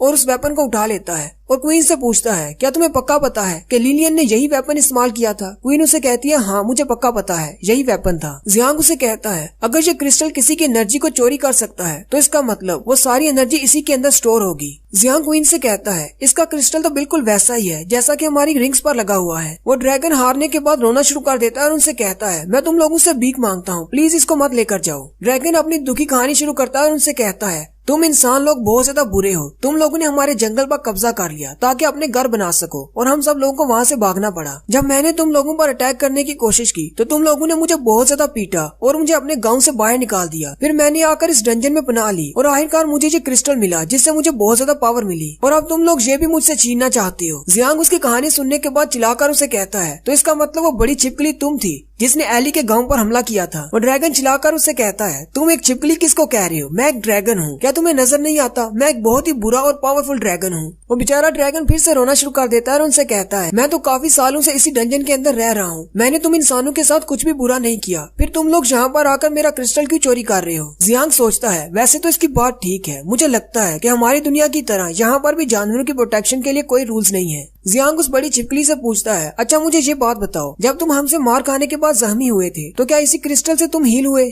ड्रैगन रोते हुए से कहता है हाँ बिल्कुल ऐसी ही बात है। जियांग क्वीन से कहता है मेरे पास एक बहुत ही अच्छा सब्जेक्ट है अपने इस डैगर की पावर को टेस्ट करने के लिए। क्वीन उसे कहती है इसका मतलब हम दोनों सेम चीज ही सोच रहे हैं। वो दोनों हंसना शुरू कर देते हैं जबकि वो ड्रैगन बहुत ज्यादा डर जाता है और घबराते हुए उनसे कहता है आखिर तुम दोनों मेरे साथ क्या करने वाले हो। और फिर बस उस ड्रैगन के चीखने चलाने की आवाजें आती है। नेक्स्ट सीन में हम देखते हैं कि वो ड्रैगन वापस से अपनी छिपकली की फॉर्म में आ जाता है और रोते हुए कह रहा होता है मुझे मेरी ड्रैगन फॉर्म वापस चाहिए और साथ ही उसके बोलने की एबिलिटी भी खत्म हो जाती है। जियांग क्वीन से कहता है चलो ये तो साबित हो गया, हम इस डिवाइन वेपन की मदद से किसी की भी बाउंड्री फोर्स को एब्जॉर्ब कर सकते हैं। जियांग क्वीन से कहता है क्यों ना हम ये सारी बाउंड्री फोर्स तुम्हें दे दे। क्वीन उसे कहती है नहीं ऐसा सोचना भी मत। क्वीन उसे कहती है ये वेपन बिल्कुल वैसा ही है लेकिन ये वो वाला वेपन नहीं है, इसके अंदर जो बाउंड्री फोर्स है वो मेरी नहीं, ये पता नहीं कहाँ से इकट्ठी की हुई बाउंड्री फोर्स है। मैं नहीं चाहती कि कोई गलत बाउंड्री फोर्स मेरी बॉडी के अंदर दाखिल हो। वो दोनों अभी यही बातें कर रही होती हैं कि ऊपर से सीलिंग टूटती है और वो दोनों बड़े से रोबोट नीचे आकर गिरते हैं और एली भी वहाँ पर आ जाता है। उन दोनों को देखकर बहुत ज्यादा खुश हो जाता है। जियांग क्वीन से पूछता है तुम्हें क्या हुआ। क्वीन उसे कहती है मुझे ऐसा महसूस हो रहा है जैसे बहुत ज्यादा स्ट्रॉन्ग बाउंड्री फोर्स हमारी तरफ आ रही है। मोटो भी आ जाता है और उनसे कहता है तो हम लोगों ने तुम्हें ढूंढ ही लिया। जियांग एली से कहता है तुम अपनी ये स्पेशल एबिलिटी क्यों इस्तेमाल कर रहे हो जबकि तुम जानते हो कि इससे तुम्हारी बॉडी को बहुत ज्यादा डैमेज होगा। एली उसे कहता है मैं इसे इस्तेमाल तो नहीं करना चाहता था लेकिन मेरे ओपोनेंट्स बहुत ज्यादा टफ थे इसलिए मुझे इसे इस्तेमाल करना पड़ा। ओपोनेंट्स बहुत ज्यादा टफ थे और साथ ही वो 20 मिनट पहले की स्टोरी शुरू करता है।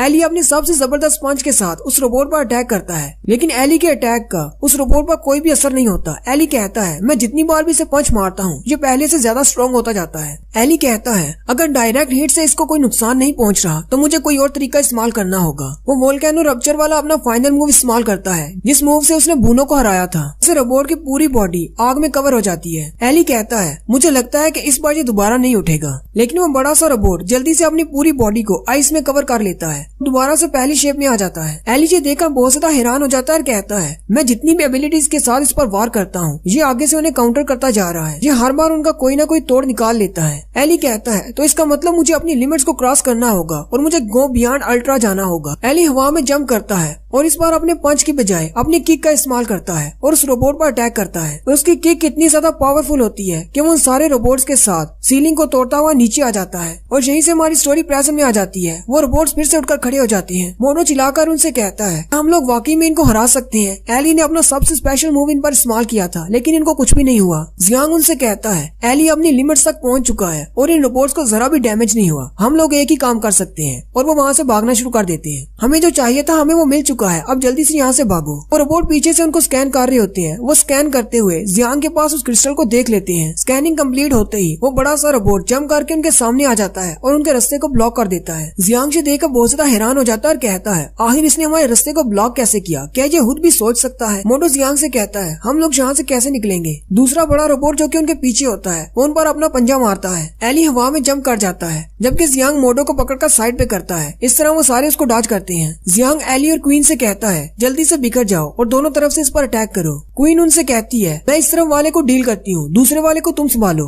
एली फिर से अपने वाले रोबोट पर पंचिस की बरसात करता है। इस बार वो अपने पंचिस के साथ शैडो स्ट्रेंथ इस्तेमाल कर रहा होता है, जिससे उस बड़े से रोबोट की बॉडी पर बहुत सारे डेंट पड़ जाते हैं। लेकिन वो रोबोट फिर से अपनी फ्रीजिंग एबिलिटी को इस्तेमाल करता है और एली जहाँ पर पंच मारता है वहाँ पर बर्फ इकट्ठी कर लेता है और उसी के साथ वो बड़ा सा रोबोट एली की स्पेशल एबिलिटी को कॉपी कर लेता है, जो फायर फिस्ट है, और वो एली को पंच मारता है। एली दूर जाकर गिरता है और कहता है ये ना सिर्फ मेरे अटैक्स को रोक रहा है बल्कि मेरे अटैक्स को कॉपी भी कर रहा है। जबकि मोडो ने एक स्पाइडर रोबोट बनाया होता है जिसके ऊपर बैठकर वो उस बड़े रोबोट पर गोलियां चला रहा होता है और साथ साथ वो हॉप कर रहा होता है, यानी एक जगह से दूसरी जगह जंप कर रहा होता है ताकि वो उस पर अटैक न कर पाए। लेकिन उस बड़े रोबोट की टेक्नोलॉजी बहुत ज्यादा उम्दा है। वो स्कैन करता हुआ मोडो के रोबोट को लॉक करता है और अपने हाथ को एक बड़ी सी जंजीर की मदद से मोडो की तरफ फेंकता है। मोडो जो देखकर बहुत ज्यादा घबरा जाता है और कहता है अब मैं इसे डॉच नहीं कर सकता, अब मैं मरने वाला हूँ। उसी वक्त जियांग आता है। जियांग अपने पास से फोम गन का इस्तेमाल करता है और मोडो के सामने अपनी फोम के साथ एक बड़ी सी दीवार बना देता है। जियांग की फोम ठंडी होने के बाद बहुत ज्यादा हार्ड हो जाती है। उस बड़े रोबोट का हाथ उस फोम के अंदर धंस जाता है, वो उसे बाहर नहीं खींच पाता। जियांग साथ ही उड़ता हुआ उस बड़े रोबोट के इर्द गिर्द चला जाता है और उस पर भी अपनी फोम स्प्रे करता है, जिससे पूरी तरह वो फोम में कवर हो जाता है। जबकि क्वीन अपने वाले बड़े रोबोट के साथ फाइट कर रही होती है। वो अपनी तलवार से उस पर वार करती है लेकिन उस पर कुछ भी असर नहीं होता। क्वीन कहती है ये बिल्कुल भी पहले जैसे मॉन्स्टर्स की तरह नहीं है। थोड़ी देर पहले जो मैंने अजीब पावर महसूस की थी वो इन्हीं दोनों से आ रही थी। क्वीन हवा में जंप करती है और अपनी डीमन की पावर को इस्तेमाल करते हुए एक स्पेशल मूव का यूज करती है और अपनी फुल पावर के साथ उस बड़े रोबोट पर अपनी तलवार से एक स्लैश लगाती है। डीमन क्वीन की पावर स्लैश के साथ वो बड़ा रोबोट पीछे दीवार के साथ जाकर गिरता है और उसे बहुत ज्यादा नुकसान पहुंचता है। फिर क्वीन भी वापस उनके पास आ जाती है। जियांग उसे कहता है क्या तुमने नोटिस किया ये बिल्कुल भी मॉन्स्टर जैसा नहीं लग रहा, मुझे तो ऐसा लगता है जैसे ये कोई रोबोट्स हैं जिन्हें इंसानों ने बनाया है। क्वीन उसे कहती है हाँ तुम बिल्कुल ठीक कह रही हो, ये लिविंग क्रीचर्स नहीं है, लेकिन हैरान करने वाली बात ये है कि मुझे इनके अंदर से जिंदगी महसूस हो रही है जैसे ये जिंदा हूँ। और उससे भी हैरान करने वाली बात ये है कि इन दोनों ने अभी तक हार नहीं मानी। जियांग उनसे कहता है चलो एक वाला तो नहीं हिलने वाला, क्योंकि इसके ऊपर मौजूद फोम जब हार्ड हो जाएगी तो इससे बाहर नहीं निकल पाएगा और ये हमेशा के लिए इसी फोम के अंदर ही रहेगा। लेकिन उसी वक्त वो बड़ा सा रोबोट वाइब्रेट करना शुरू कर देता है, जिससे उसके इर्द गिर्द सारी फोम टूट जाती है और उस बड़े रोबोट की बॉडी पर ऑयल लगा होता है। जियांग से देखकर हैरान हो जाता है और कहता है इसने ऑयल का इस्तेमाल किया और साथ में वाइब्रेशंस का, जिससे इसने फोम को तोड़ दिया। उसी वक्त वो दूसरे वाले रोबोट की तरफ देखते हैं जिस पर क्वीन ने हमला किया था, वो भी दोबारा से रीजनरेट कर रहा होता है। क्वीन जियांग से कहती है हम लोग इन्हें ऐसे नहीं हरा सकते, ये दोनों बार बार उठ खड़े होते हैं। जियांग उनसे कहता है हमें यहाँ से निकलने के लिए टाइम चाहिए होगा, लेकिन ये दोनों हमें टाइम नहीं देने वाले। साथ ही जियांग सोचता है अभी अभी क्वीन ने कहा कि ये दोनों लिविंग नहीं है, इसका मतलब ये रोबोट्स हैं। जियांग उनसे कहता है मेरे पास एक बहुत ही अच्छा आइडिया है, तुम लोग बस मुझे थोड़ा टाइम गेन करके दो और इन्हें मेरे तक पहुँचने से रोको। क्वीन और एली से कहती हैं अच्छा ठीक है जल्दी करना। जियांग अपने पास एक पेपर निकालता है जिस पर उसने छोटे छोटे चूहे बनाए होते हैं, जबकि उन चूहों की पूंछ के ऊपर पेन लगे होते हैं। जियांग उन चूहों को जिंदा करता है और उन्हें उन गोलम्स की तरफ भेजता है और साथ ही आयरन मैन की तरह अपनी आंख के पास लगी हुई स्क्रीन से उनको कंट्रोल कर रहा होता है और वो अपने चूहों में से आधों को एक की तरफ भेजता है और दूसरों को दूसरे की तरफ भेजता है। उसके सारे चूहे दोनों तरफ बढ़ जाते हैं, जबकि वो दूर से बैठकर उनको कंट्रोल कर रहा होता है। एक बड़ा सा रोबोट एली के साथ फाइट कर रहा होता है। वो एली के ऊपर अपना पंच मारता है। एली उसके पंच को अपने हाथों से रोकता है और कहता है तुम वाकई में मेरे ओपोनेंट होने के लायक हो, लेकिन तुम यहाँ पर अकेले नहीं हो जो कि अपनी पावर को बढ़ा सकता है। एली अपनी पावर को बढ़ाता है और उस रोबोट को नीचे गिरा देता है, जबकि उसी वक्त दिखाते हैं कि जियांग के चूहे उस बड़े रोबोट की बॉडी के ऊपर चढ़ जाते हैं और अपने पेन की मदद से उसके ऊपर लकीरें डालना शुरू कर देते हैं। क्वीन दूसरे वाले रोबोट से फाइट कर रही होती है। क्वीन जंप करके उसके सर के पास चली जाती है और फिर वहाँ से जंप करती है और हवा में एक बड़ी सी फॉर्मेशन ओपन करती है और अपने वाटर मैजिक को इस्तेमाल करते हुए उसमें से आइस के स्पाइक्स निकालती है और उस बड़े से रोबोट की मूवमेंट को रोक देती है और उसे एक जाल बनाकर उसमें कैद कर लेती है। उसी वक्त जियांग के चूहे उस रोबोट के ऊपर भी चढ़ जाते हैं और लकीरें डालना शुरू कर देते हैं।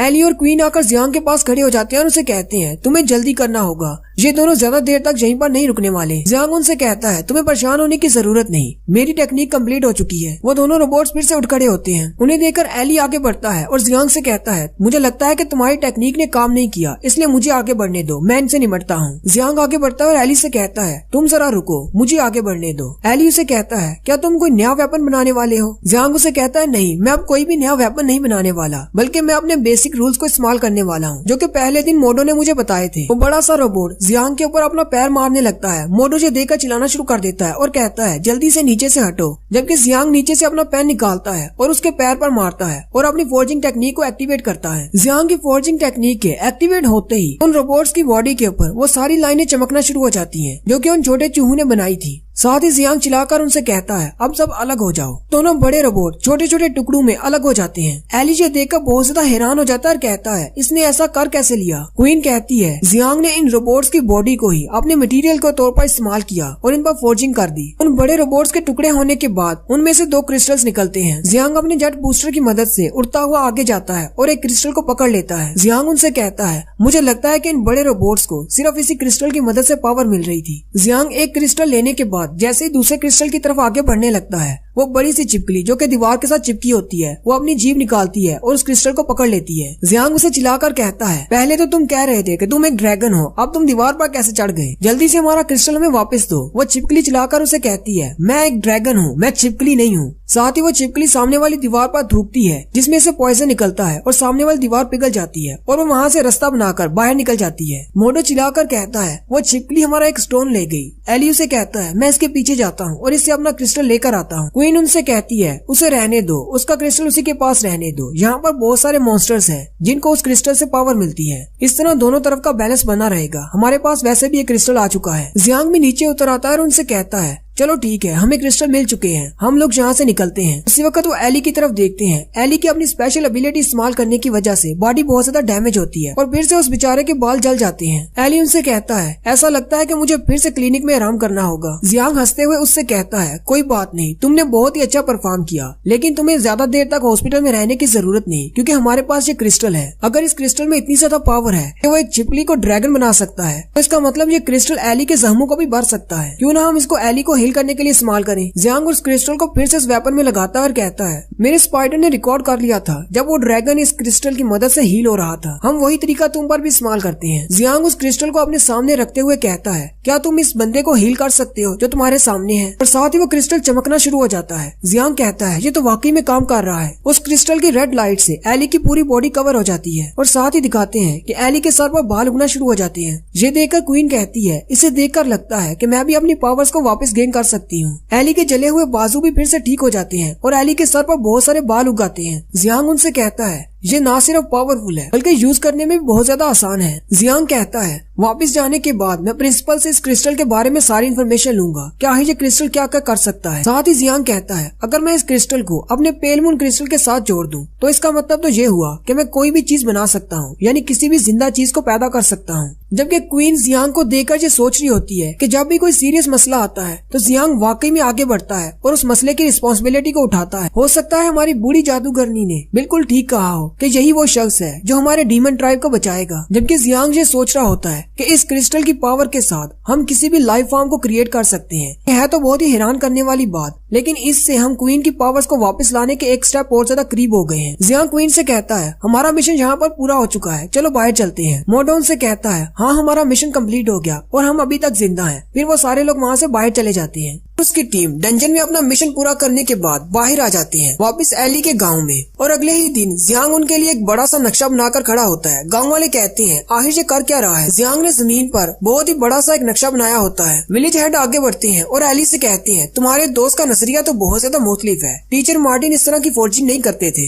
एली उनसे कहता है जियांग हमारे किंगडम का बहुत ज्यादा स्मार्ट बंदा है, फोर्जिंग क्लास का हीरो है। जियांग सारे गाँव वालों से कहता है मैंने अपना नक्शा बना लिया है, तुम लोग थोड़े से पीछे हट जाओ। फिर जियांग अपने पेन को उठाता है और जमीन पर मारता है और अपनी फोर्जिंग एबिलिटी को एक्टिवेट करता है, जिससे जमीन पर बनी हुई सारी लाइनें चमकना शुरू हो जाती हैं। और उन सब के देखते ही देखते वहाँ पर दीवारें खड़ी होना शुरू हो जाती हैं। असल में जियांग वहाँ के बच्चों के लिए एक स्कूल बना रहा होता है। तो सारे लोग देखकर बहुत ज्यादा खुश हो रहे होते हैं। बहुत ही जल्दी उनके सामने एक बड़ी सी बिल्डिंग खड़ी होती है। एली चिल्लाकर उसे कहता है जियांग ये स्कूल तो बहुत ज्यादा बढ़िया है, हमारे किंगडम के स्कूल से भी ज्यादा अच्छा। जबकि विलेज हेड एली से कहते हैं तुम्हारा दोस्त तो बहुत ज्यादा टैलेंटेड है, जियांग दरवाजा खोलता है और उनसे कहता है, तो यहीं पर खड़े क्यों हो, जल्दी से अंदर आओ, मैं तुम्हें अंदर से भी दिखाता हूँ। जियांग उनसे कहता है, क्योंकि इस गांव में ज्यादा लोग नहीं है तो मैंने स्कूल को बहुत ही बड़ा बनाया है ताकि सारे लोग इसी स्कूल में आकर रह भी सके। साथ ही उसने अंदर बड़ी बड़ी लाइटें लगाई होती है। जियांग उनसे कहता है, इन सारी लाइटों को क्रिस्टल से पावर मिलती है। मैं किंगडम के एक बंदे की ड्यूटी लगा दूंगा, वो आप लोगों को क्रिस्टल्स देता रहेगा। फिर वो उन्हें डोम रूम की तरफ लेकर जाता है और कहता है, यहाँ के कमरे बहुत ही बड़े हैं। एली अब अपने भाई बहनों के साथ यहाँ पर आ सकता है। स्कूल के सेकंड फ्लोर पर सारे रेजिडेंशियल एरिया है जहाँ पर बच्चे रह सकेंगे। साथ ही उसने स्कूल के अंदर एक बड़ा सा स्विमिंग पूल बनाया होता है जहाँ पर बच्चे स्विमिंग की प्रैक्टिस कर सकते हैं और वहीं पर एक जिम होता है। जियांग उनसे कहता है, जैसे कि यहाँ के सारे बच्चों को वर्कआउट करने का बहुत ज्यादा शौक है तो वो लोग यहीं अंदर बैठकर वर्कआउट कर सकते हैं। फिर वो सारे लोग बाहर आ जाते हैं। जियांग एली से कहता है, तुमने मुझे कहा था कि तुम एक ऑर्फनेज बनाना चाहते हो तो मैंने तुम्हें ऑर्फनेज भी बना दिया और उसके नीचे एक स्कूल भी बना दिया। विलेज हेड उसे कहते हैं, तुम तो बहुत ही अच्छे हो, तुम्हारे टीचर ने हमें घर बनाकर दिए थे, अब तुमने हमारे बच्चों के लिए स्कूल बना दिया, तुम लोग बहुत ही अच्छे हो। विलेज हेड आगे बढ़ते हैं और जियांग का हाथ पकड़ते हुए उसे कहते हैं, तुमने हमारे लिए इतना कुछ किया, मैं इस विलेज के हेड होने के नाते तुम्हारा शुक्रिया अदा करता हूँ। एली आगे बढ़ता है और जियांग से कहता है, मेरे छोटे बहन भाई तुम्हारे लिए कुछ लेकर आए हैं। एली के छोटे बहन भाइयों ने कागज के फूल बनाए होते हैं और वो जियांग को पेश करते हैं।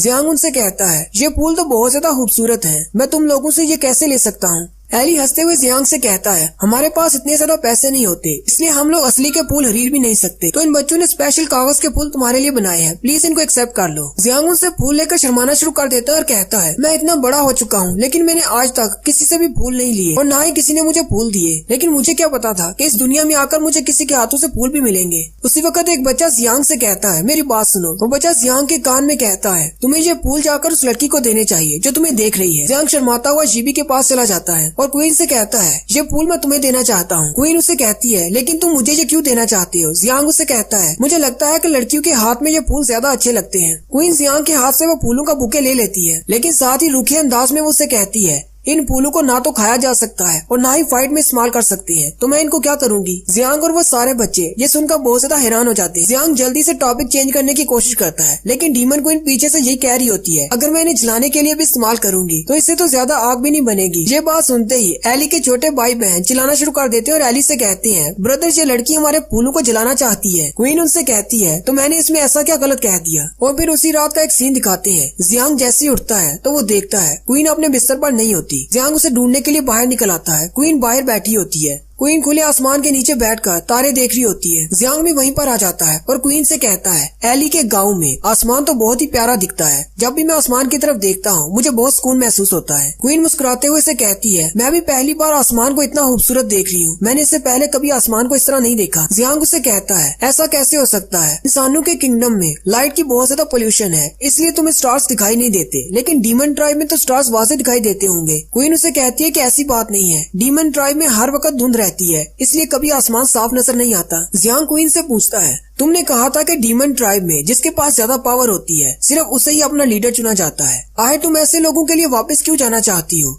जो जिसके पास पावर होगी सिर्फ उसे ही अपना लीडर मानेंगे। इसका मतलब तो ये हुआ कि उन्हें तुम्हारी कोई परवाह नहीं। क्वीन उसे कहती है, मेरे सारे प्यारे, मेरे सारे जानने वाले और मेरे सारे खास नौकर सारे के सारे लिलियन के हाथों मारे गए, लेकिन डीमन ट्राइब में बहुत सारे आम लोग हैं जो अभी भी मेरे वापस आने का रास्ता देख रहे हैं क्योंकि उन्हें मुझसे बहुत ज्यादा प्यार है। और वैसे भी मेरे पापा ने जो कि डीमन किंग थे मुझे डीमन क्वीन बनाया था, मुझे अपना फर्ज अदा करना है और सारे लोगों को बचाना है। साथ ही क्वीन फिर से मुस्कुराना शुरू कर देती है और कहती है, लेकिन मैं अपनी जीत के एक स्टेप और ज्यादा क्लोज हो गई हूँ और जैसे ही मैं दोबारा से अपने किंगडम को हासिल कर लूंगी मुझे लगता है कि तुम्हारा मकसद इस दुनिया में पूरा हो जाएगा और तुम वापस अपनी दुनिया में चले जाओगे। जियांग उसकी बात सुनकर थोड़ा सा उदास हो जाता है और कहता है, मुझे इस बारे में सोचना चाहिए, मैं काफी अरसे से अपने घर से दूर हूँ, मुझे नहीं पता कि यहाँ पर टाइम कैसे गुजरता है, हो सकता है मैं सिर्फ एक दिन के लिए वहाँ से दूर हूँ या फिर ऐसा भी हो सकता है कि मुझे वहाँ पर सालों गुजर चुके हूँ, मुझे नहीं पता कि यहाँ पर टाइम कैसे गुजर रहा है। जियांग उसे कहता है, कभी कभी मैं अपनी दुनिया को बहुत ज्यादा मिस करता हूँ। साथ ही जियांग उसे कहता है, पता नहीं कितने अरसे से मैंने कोला नहीं पिया, ना ही KFC का बर्गर खाया है और ना ही वीडियो गेम्स खेली हैं। क्वीन उससे पूछती है, तो यहाँ के बारे में क्या, अगर तुम वापस चले जाओगे क्या तुम्हें लगता है कि यहाँ पर भी कुछ ऐसे लोग हैं जिन्हें तुम्हारी जरूरत है।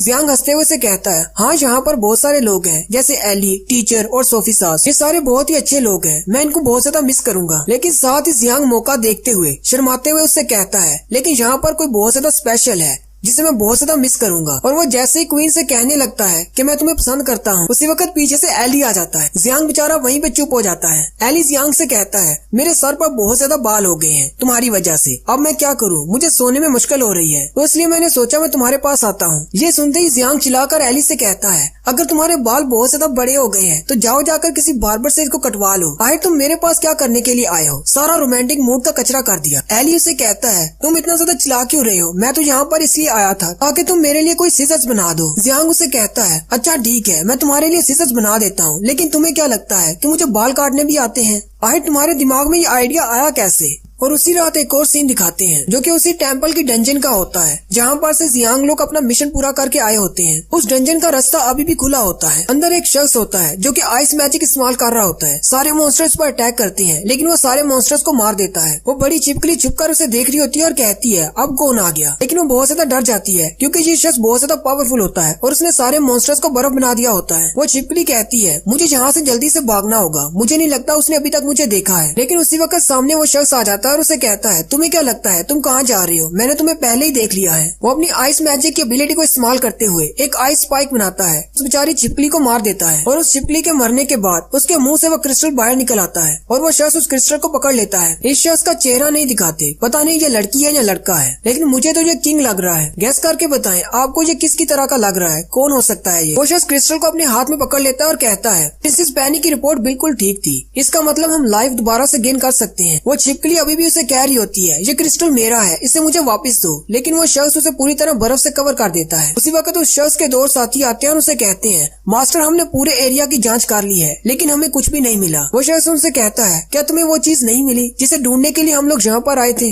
दूसरा उसे कहता है, नहीं। साथी उससे कहता है, मास्टर आपको क्या लगता है कहीं प्रिंसेस पेनी ने उस चीज को अपने लिए तो नहीं रख लिया, इस चीज को हम ढूंढने के लिए आए हैं। वो शख्स उनसे कहता है, नहीं ऐसा नहीं हो सकता, हमारा मिशन यहाँ पर कंप्लीट हो चुका है, तुम लोग वापस जा सकते हो। हमारे किंग हमारा इंतजार कर रहे होंगे कि हम लोग कब गुड न्यूज लेकर आए। नेक्स्ट सीन किंगडम का होता है जहाँ पर पहले ही सीन में प्रिंस बूरी और प्रिंस बुशी को दिखाया जाता है जो कि अपनी घोड़ा गाड़ी में जा रहे होते हैं। प्रिंस बूरी ने अपने बाजू को पकड़ रखा होता है जो कि क्वीन ने टूर्नामेंट के दौरान काट दिया था। बुशी बूरी से कहता है, तुम काफी देर से अपने हाथ को पकड़कर बैठे हो, अब बस भी करो, मैं कब से तुम्हें इस तरह देख देख कर थक चुका हूँ। बूरी उसकी बात सुनकर गुस्सा हो जाता है और उसे कहता है, अपनी बकवास बंद करो, मैंने अपना पूरा हाथ खो दिया था, अगर मेरी बॉडी में ड्रैगन ब्लड नहीं होता तो मैंने अपना हाथ मुकम्मल तौर पर खो देना था और ये सब कुछ उस जीबी की वजह से हुआ है। बुशी भी उसे कहता है, इन सारे घटिया गरीब इंसानों की वजह से हमारा दूसरा भाई बूनो भी हॉस्पिटल में पड़ा है। बूरी बुशी से कहता है, जीबी और एली, इन दोनों से मैं बदला लूंगा जो भी इन्हें हमारे साथ किया है, अगली बार ये दोनों मुझे मिलने दो, मैं इन दोनों को अच्छा सबक सिखाऊंगा। बुशी बूरी से कहता है, लेकिन तुम्हें जियांग के बारे में नहीं भूलना चाहिए, क्या तुम जानते हो इस वक्त पूरी किंगडम में सिर्फ उसी का चर्चा है और वो चैंपियन बन चुका है। उसी वक्त उनकी घोड़ा गाड़ी रुक जाती है। सोल्जर सामने देखता है तो सामने लड़कियां उनको वेलकम कर रही होती हैं। बूरी गाड़ी में से मुंह निकालता है और सोल्जर से पूछता है, यहाँ पर क्या हो रहा है, तुमने हमारी घोड़ा गाड़ी को क्यों रोक दिया? वो सोल्जर्स प्रिंसेस से कहते हैं, आप लोग बाहर आकर देखें यहाँ पर क्या हो रहा है, हम लोगों ने जानबूझकर कुछ नहीं किया। प्रिंस बूरी जल्दी से नीचे उतर आता है और बहुत ज्यादा गुस्सा होता है और कहता है, ये गरीब नंगे लोग फिर से हमारा रास्ता रोक रहे हैं। सामने बहुत सारे लोग होते हैं जो कि बहुत ज्यादा खुश होते हैं जबकि लड़कियां भी नाच रही होती हैं, लेकिन बूरी उनको देखकर बहुत ज्यादा खुश हो जाता है और कहता है, इसका मतलब ये सब लोग हमें वेलकम करने के लिए आए हैं क्योंकि हम अभी भी हॉस्पिटल से वापस आ रहे हैं। बुशी उसे कहता है, हाँ ये सारे गरीब लोग हमें वेलकम करने के लिए ही आए होंगे। उसी वक्त काइजर आगे बढ़ता है और उन सारी लड़कियों से कहता है, अपना नाचना बंद करो, हम लोग यहाँ पर इन दोनों को वेलकम करने के लिए नहीं खड़े, वो लोग अभी आए ही नहीं जिनको वेलकम करना है। ये सुनते ही बूरी बहुत ज्यादा गुस्सा हो जाता है और कहता है, मेरे अलावा यहाँ पर और कौन है जिसको इस तरह का वेलकम मिलना चाहिए। उसी वक्त सोल्जर बूरी से कहती हैं, प्रिंस अपने पीछे देखें। प्रिंस लोग जैसे ही पीछे की तरफ देखते हैं तो पीछे से बड़ा सा ट्रक आ रहा होता है जिसके अंदर जियांग और उसकी टीम होती है। वो आते ही अपने ट्रक से उनकी घोड़ा गाड़ी को पीछे से ठोक देते हैं। ये देखकर बूरी और बुशी दोनों को बहुत ज्यादा गुस्सा आता है। मोटो जियांग से कहता है,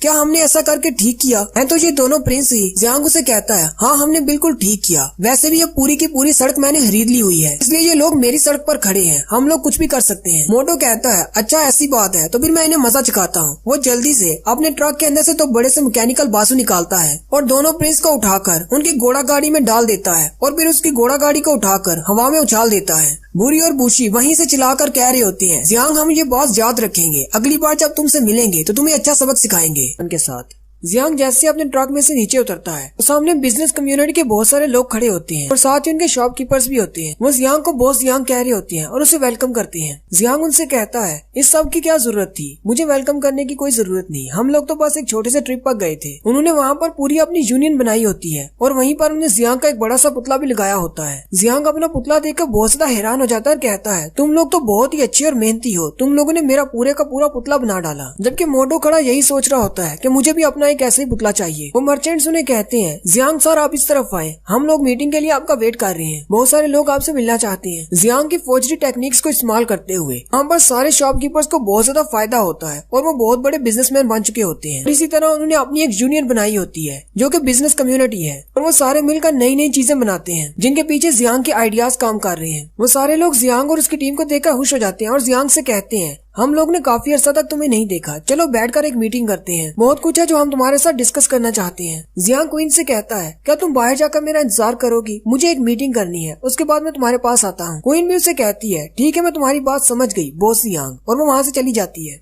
ये भी बाहर जाकर वेटिंग एरिया में बैठ जाती है और सोचती है कि जियांग जब यहाँ पर आया था तो वो सिर्फ एक इंसानी कचरा था और बहुत ही लल्लू हुआ करता था। अब जबकि जियांग को यहाँ पर आए हुए आधा साल हो चुका है।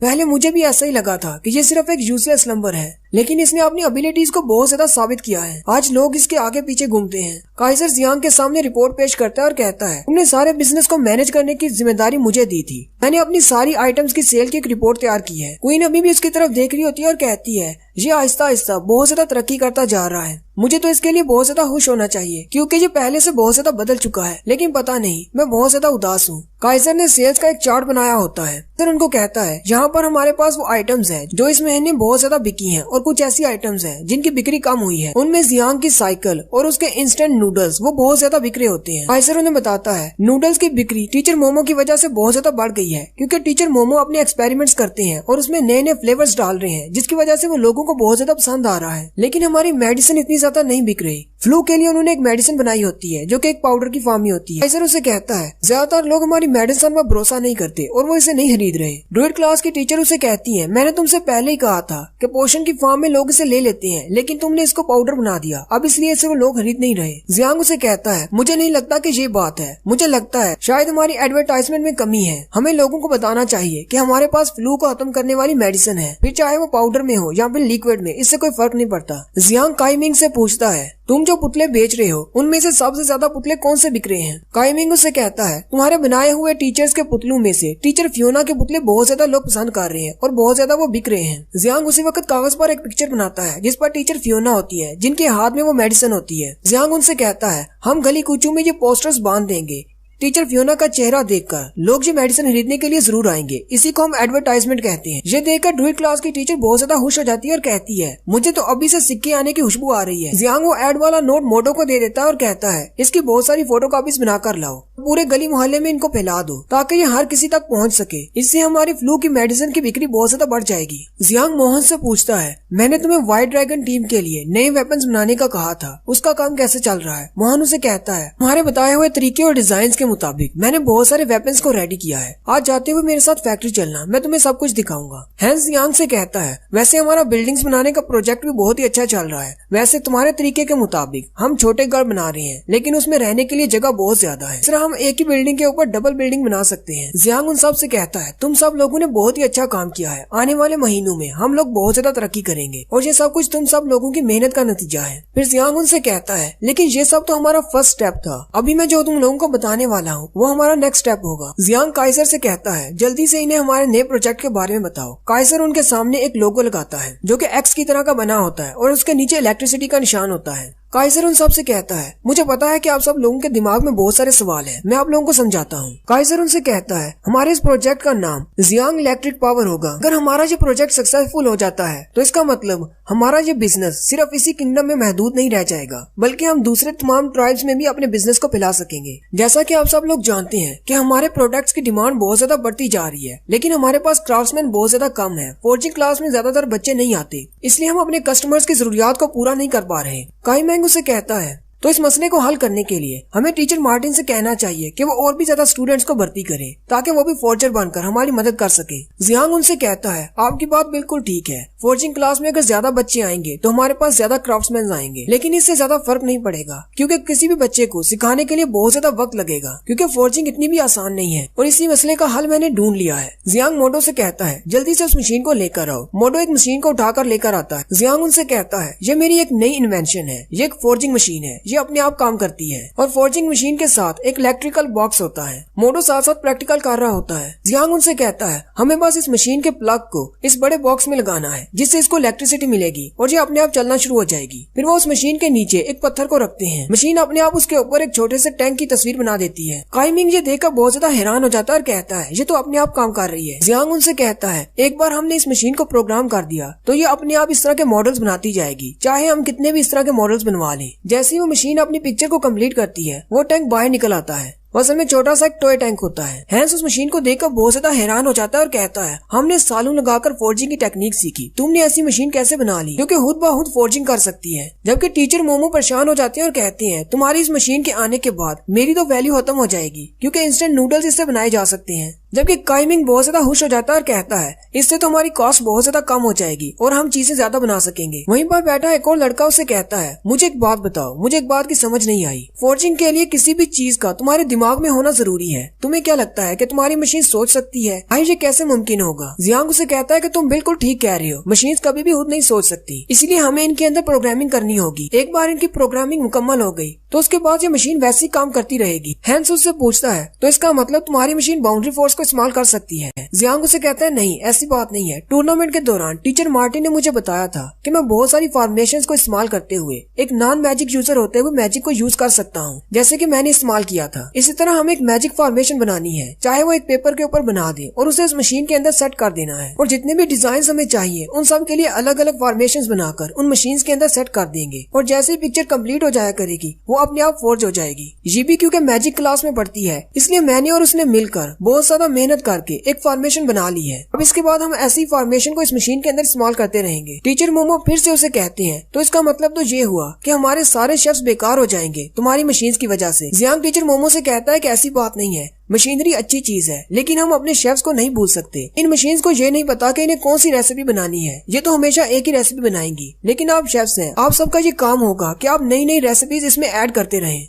टीचर मोमो ये बात सुनकर खुश हो जाते हैं और कहते हैं ये तो बहुत ही अच्छा है, हम नई नई डिश इजाद करेंगे और इस मशीन को सिखाते जाएंगे। काइमिंग बहुत ज्यादा एक्साइटेड होता है और उस मशीन के पास जाकर कहता है मुझे ये मशीन दे दे, मैं इसे अपने घर ले जाता हूँ, मुझे ये बहुत ज्यादा पसंद आई है। काइजर उसे कहता है सब्र करो, बॉस जियांग ने कहा है कि हम ऐसी बहुत सारी मशीनें बनाने वाले हैं, फिर तुम भी एक रख सकते हो। ये बात सुनते ही हैंस उसे कहता है हम ऐसी बहुत सारी मशीनें बनाने वाले हैं, इसका मतलब इसकी कॉस्ट तो बहुत ज्यादा बढ़ नहीं जाएगी क्योंकि इस मशीन को चलाने के लिए हमें इलेक्ट्रिक क्रिस्टल्स की जरूरत होगी और हमारे पास तो वैसे भी इलेक्ट्रिक क्रिस्टल इतने ज्यादा नहीं है। वो दूसरा लड़का भी उनसे कहता है ये बात बिल्कुल ठीक है, हम लोग इतने ज्यादा क्रिस्टल्स व पैसे नहीं खर्च कर सकते, वो भी छोटी छोटी चीजें बनाने के लिए, इससे तो हमारा खर्चा बहुत ज्यादा हो जाएगा। जियांग उनसे कहता है तुम सब लोगों की बातें बिल्कुल ठीक है, इस तरह हमारे क्रिस्टल्स का खर्चा ज्यादा होगा, लेकिन मैंने क्रिस्टल्स को रिप्लेस करने के लिए एक नया पावर सोर्स बनाया है। वो सब ये बात सुनकर बहुत ज्यादा हैरान हो जाते हैं। जियांग उनसे कहता है इलेक्ट्रिक क्रिस्टल्स हमारी इस दुनिया में बहुत ज्यादा इस्तेमाल हो रहे हैं क्योंकि बहुत सारी चीजों में उनकी बहुत ज्यादा जरूरत होती है, लेकिन हम हमेशा के लिए इलेक्ट्रिक क्रिस्टल्स को इस्तेमाल नहीं कर सकते क्योंकि हमारे पास इनकी ज्यादा सप्लाई नहीं है। एक ना एक दिन ये खत्म हो जाएंगे। इसी मकसद को पूरा करने के लिए मोडो और एली के साथ मिलकर मैंने एक नया प्रोजेक्ट तैयार किया है ताकि हम एक नई पावर सोर्स को दरियाफ्त कर सके। हम यहाँ पर बिजली पैदा करने की कोशिश कर रहे हैं, या तो हम पानी का बड़ा सा डैम बना सकते हैं या फिर विंड मिल्स का इस्तेमाल कर सकते हैं। और बहुत सारे एक्सपेरिमेंट्स के बाद हम लोगों ने अपना पहला इलेक्ट्रिक स्टेशन बना लिया है जो कि विंड पावर से चलता है और उसके बाद वहाँ पर जितनी भी बिजली पैदा होगी उसे हम इस बॉक्स के अंदर स्टोर करेंगे ताकि इसे आसानी से दूसरे लोगों तक पहुँचाया जा सके। जियांग उनसे कहता है इस तरह हमारे इलेक्ट्रिक क्रिस्टल का खर्चा कम हो जाएगा, हमें सिर्फ मैजिक को एक्टिवेट करने के लिए एक क्रिस्टल की जरूरत होगी। हैंस और मोहन उसकी बात सुनकर बहुत ज्यादा हैरान हो जाते हैं और कहते हैं तुम्हारा ये तरीका तो बहुत ही अच्छा लग रहा है, हमें जल्दी से इस पर काम शुरू करना चाहिए। जियांग खड़ा हो जाता है और उनसे कहता है इन मशीनों की तैयारी बड़े पैमाने पर करने से अलावा मेरे पास एक और भी बड़ा मेगा प्रोजेक्ट है। मैं चाहता हूँ कि किंगडम के हर घर में बिजली पहुँचे। इस तरह रिजेंट हमारे पास है जो फालतू पैसे कमाते हैं वो नहीं कमा पाएंगे क्योंकि रिजेंट की तरफ से बहुत सारे ऐसे मैजिशियंस हैं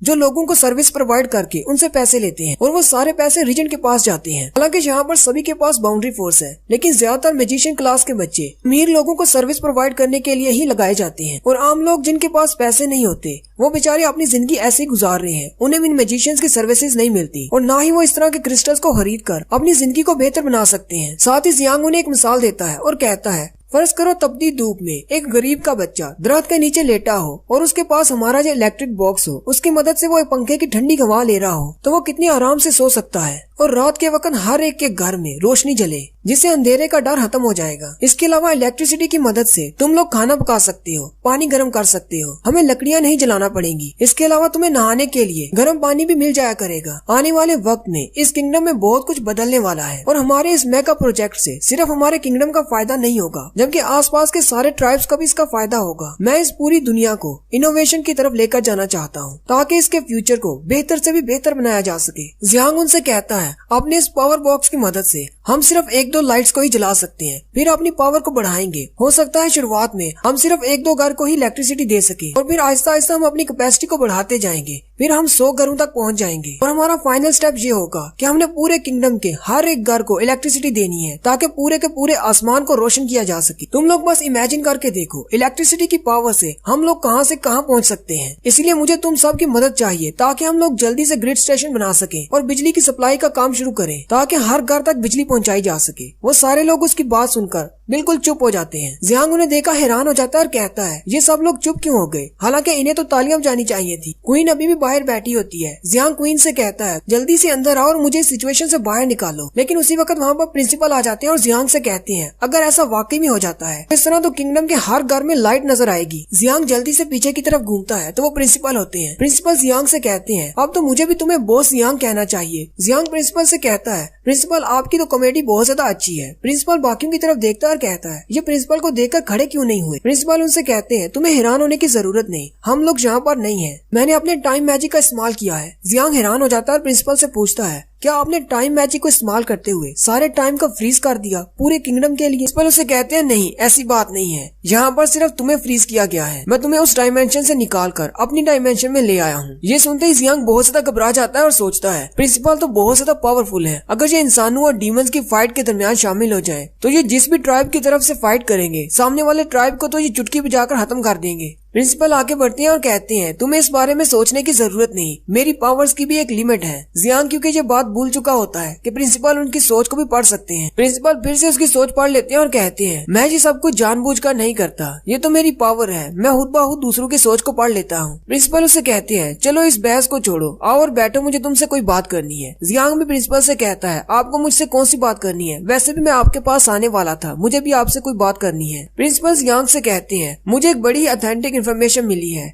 कि डीमन ट्राइब वाले ड्वार्फ्स के कबीले पर अटैक करने वाले हैं। जियांग जो बात सुनकर हैरान हो जाता है, प्रिंसिपल से कहता है, लेकिन डीमन ट्राइब वालों के साथ तो एक एग्रीमेंट हो चुका है, वो लोग फाइट कैसे कर सकते? प्रिंसिपल जियांग को बताते हैं, वैसे तो ड्वार्फ वालों के कबीले का इंसानों के कबीले के साथ बहुत ही अच्छा रिलेशन है, लेकिन डीमन ट्राइब के साथ हमारा जो नया मुआहिदा हुआ है, यानी जो नया एग्रीमेंट हुआ है, उसमें ये बात नहीं लिखी हुई कि इंसान ड्वार्फ्स के कबीले की मदद करेंगे, इसलिए अब इंसानों का कबीला भी उन डीमन ट्राइब वालों की मदद नहीं कर सकता। और वैसे भी डीमन ट्राइब में अब लिलियन की हुकूमत है क्योंकि वो अब उनकी क्वीन है, इसलिए डीमन ट्राइब में बहुत कुछ बदल चुका है। और साथ ही मुझे ये इन्फॉर्मेशन भी मिली है कि लिलियन अपने बहुत सारे लोगों को भेज रही है ताकि वो इजाबेला को ढूंढ सके। और मेरे ख्याल से ड्वार्फ के कबीले पर अटैक करने का उसका मकसद भी यही है कि इस अटैक के चलते डीमन क्वीन सामने आ जाए और वो इजाबेला को पकड़ ले। वे प्रिंसिपल जियांग से कहते हैं, तुम मुझसे किस बारे में बात करना चाहते थे? जियांग प्रिंसिपल से कहता है, मैंने एक बहुत ही हैरानकुन चीज देखी है जिसके बारे में आपसे डिस्कस करना चाहता हूँ। ये चीज हमने एली माउंटेन्स में अपने एडवेंचर के दौरान देखी। और फिर जियांग प्रिंसिपल को सारी कहानी सुना देता है कि वहाँ पर टेम्पल में क्या हुआ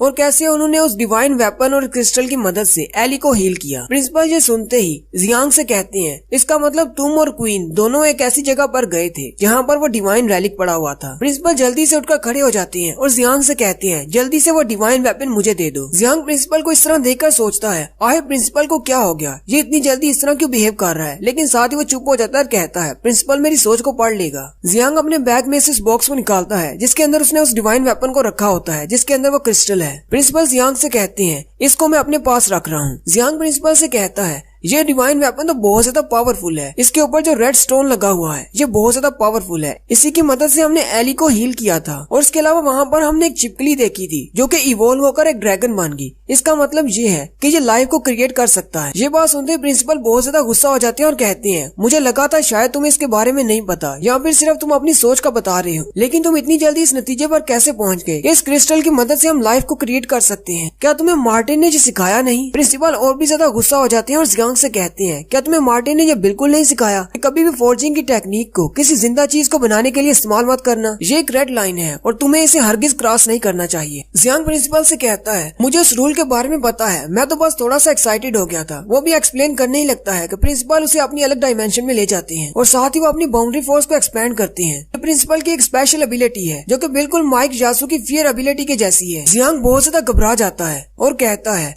इनकी बाउंड्री फोर्स का प्रेशर तो बहुत ज्यादा है। प्रिंसिपल जियांग से कहते हैं तुम्हें क्या लगता है कि जिंदगी क्या है? क्या तुम जिंदगी को क्रिएट कर सकते हो? क्या तुम किसी भी चीज को लाइफ दे सकते हो? लाइफ एक बहुत ही प्रेशियस चीज है, एक बहुत ही वैल्यूएबल चीज। चाहे तुम्हारे पास कितना ही गोल्ड क्यों ना हो, तुम्हारा सारा गोल्ड और पैसा किसी भी जिंदा चीज के एक बाल के बराबर भी नहीं। प्रिंसिपल और भी ज्यादा गुस्सा हो जाते हैं और जियांग से कहते हैं तुम्हें क्या लगता है तुम सिर्फ कागज पर तस्वीर बनाकर किसी भी जिंदा चीज को ड्रा कर सकते हो? जल्दी से मुझे इस बात का जवाब दो, दूसरी दुनिया से आए हुए इंसान। जियांग और भी ज्यादा घबरा जाता है और जमीन पर गिर पड़ता है। प्रिंसिपल उसे कहते हैं तुम्हें क्या लगता है कि हमारी इस दुनिया में जिंदगी की कोई वैल्यू नहीं कि तुम इसे अपने हाथों से क्रिएट कर सकते हो? जियांग बहुत ज्यादा घबरा जाता है और कहता है ये अचानक प्रिंसिपल को क्या हो गया? मैं तो लाइफ क्रिएट करने के बारे में सोच ही नहीं रहा था, मैं तो बस बहुत ज्यादा एक्साइटेड था, इसलिए प्रिंसिपल से पूछ लिया। आए प्रिंसिपल को इसके बारे में इतना ज्यादा गुस्सा होने की क्या जरूरत है? प्रिंसिपल जियांग की सारी सोच को पढ़ लेते हैं और साथ ही चुटकी बजाते हैं और सब कुछ नॉर्मल हो जाता है। प्रिंसिपल मुस्कुराते हुए जियांग से कहते हैं ये तो बहुत ही अच्छा है कि तुमने मुझे बता दिया कि तुम्हारे दिल में क्या है। ऐसे भी मुझे पता है कि तुम एक बहुत ही अच्छे बच्चे हो। जियांग अपने दिल पर हाथ रखता है क्योंकि वो बहुत ज्यादा घबरा रहा होता है। प्रिंसिपल जियांग से कहते हैं मैंने बस तुम्हें टेस्ट करने के लिए ही ऐसा किया, मैंने अपनी बाउंड्री फोर्स को थोड़ा सा एक्सपेंड किया।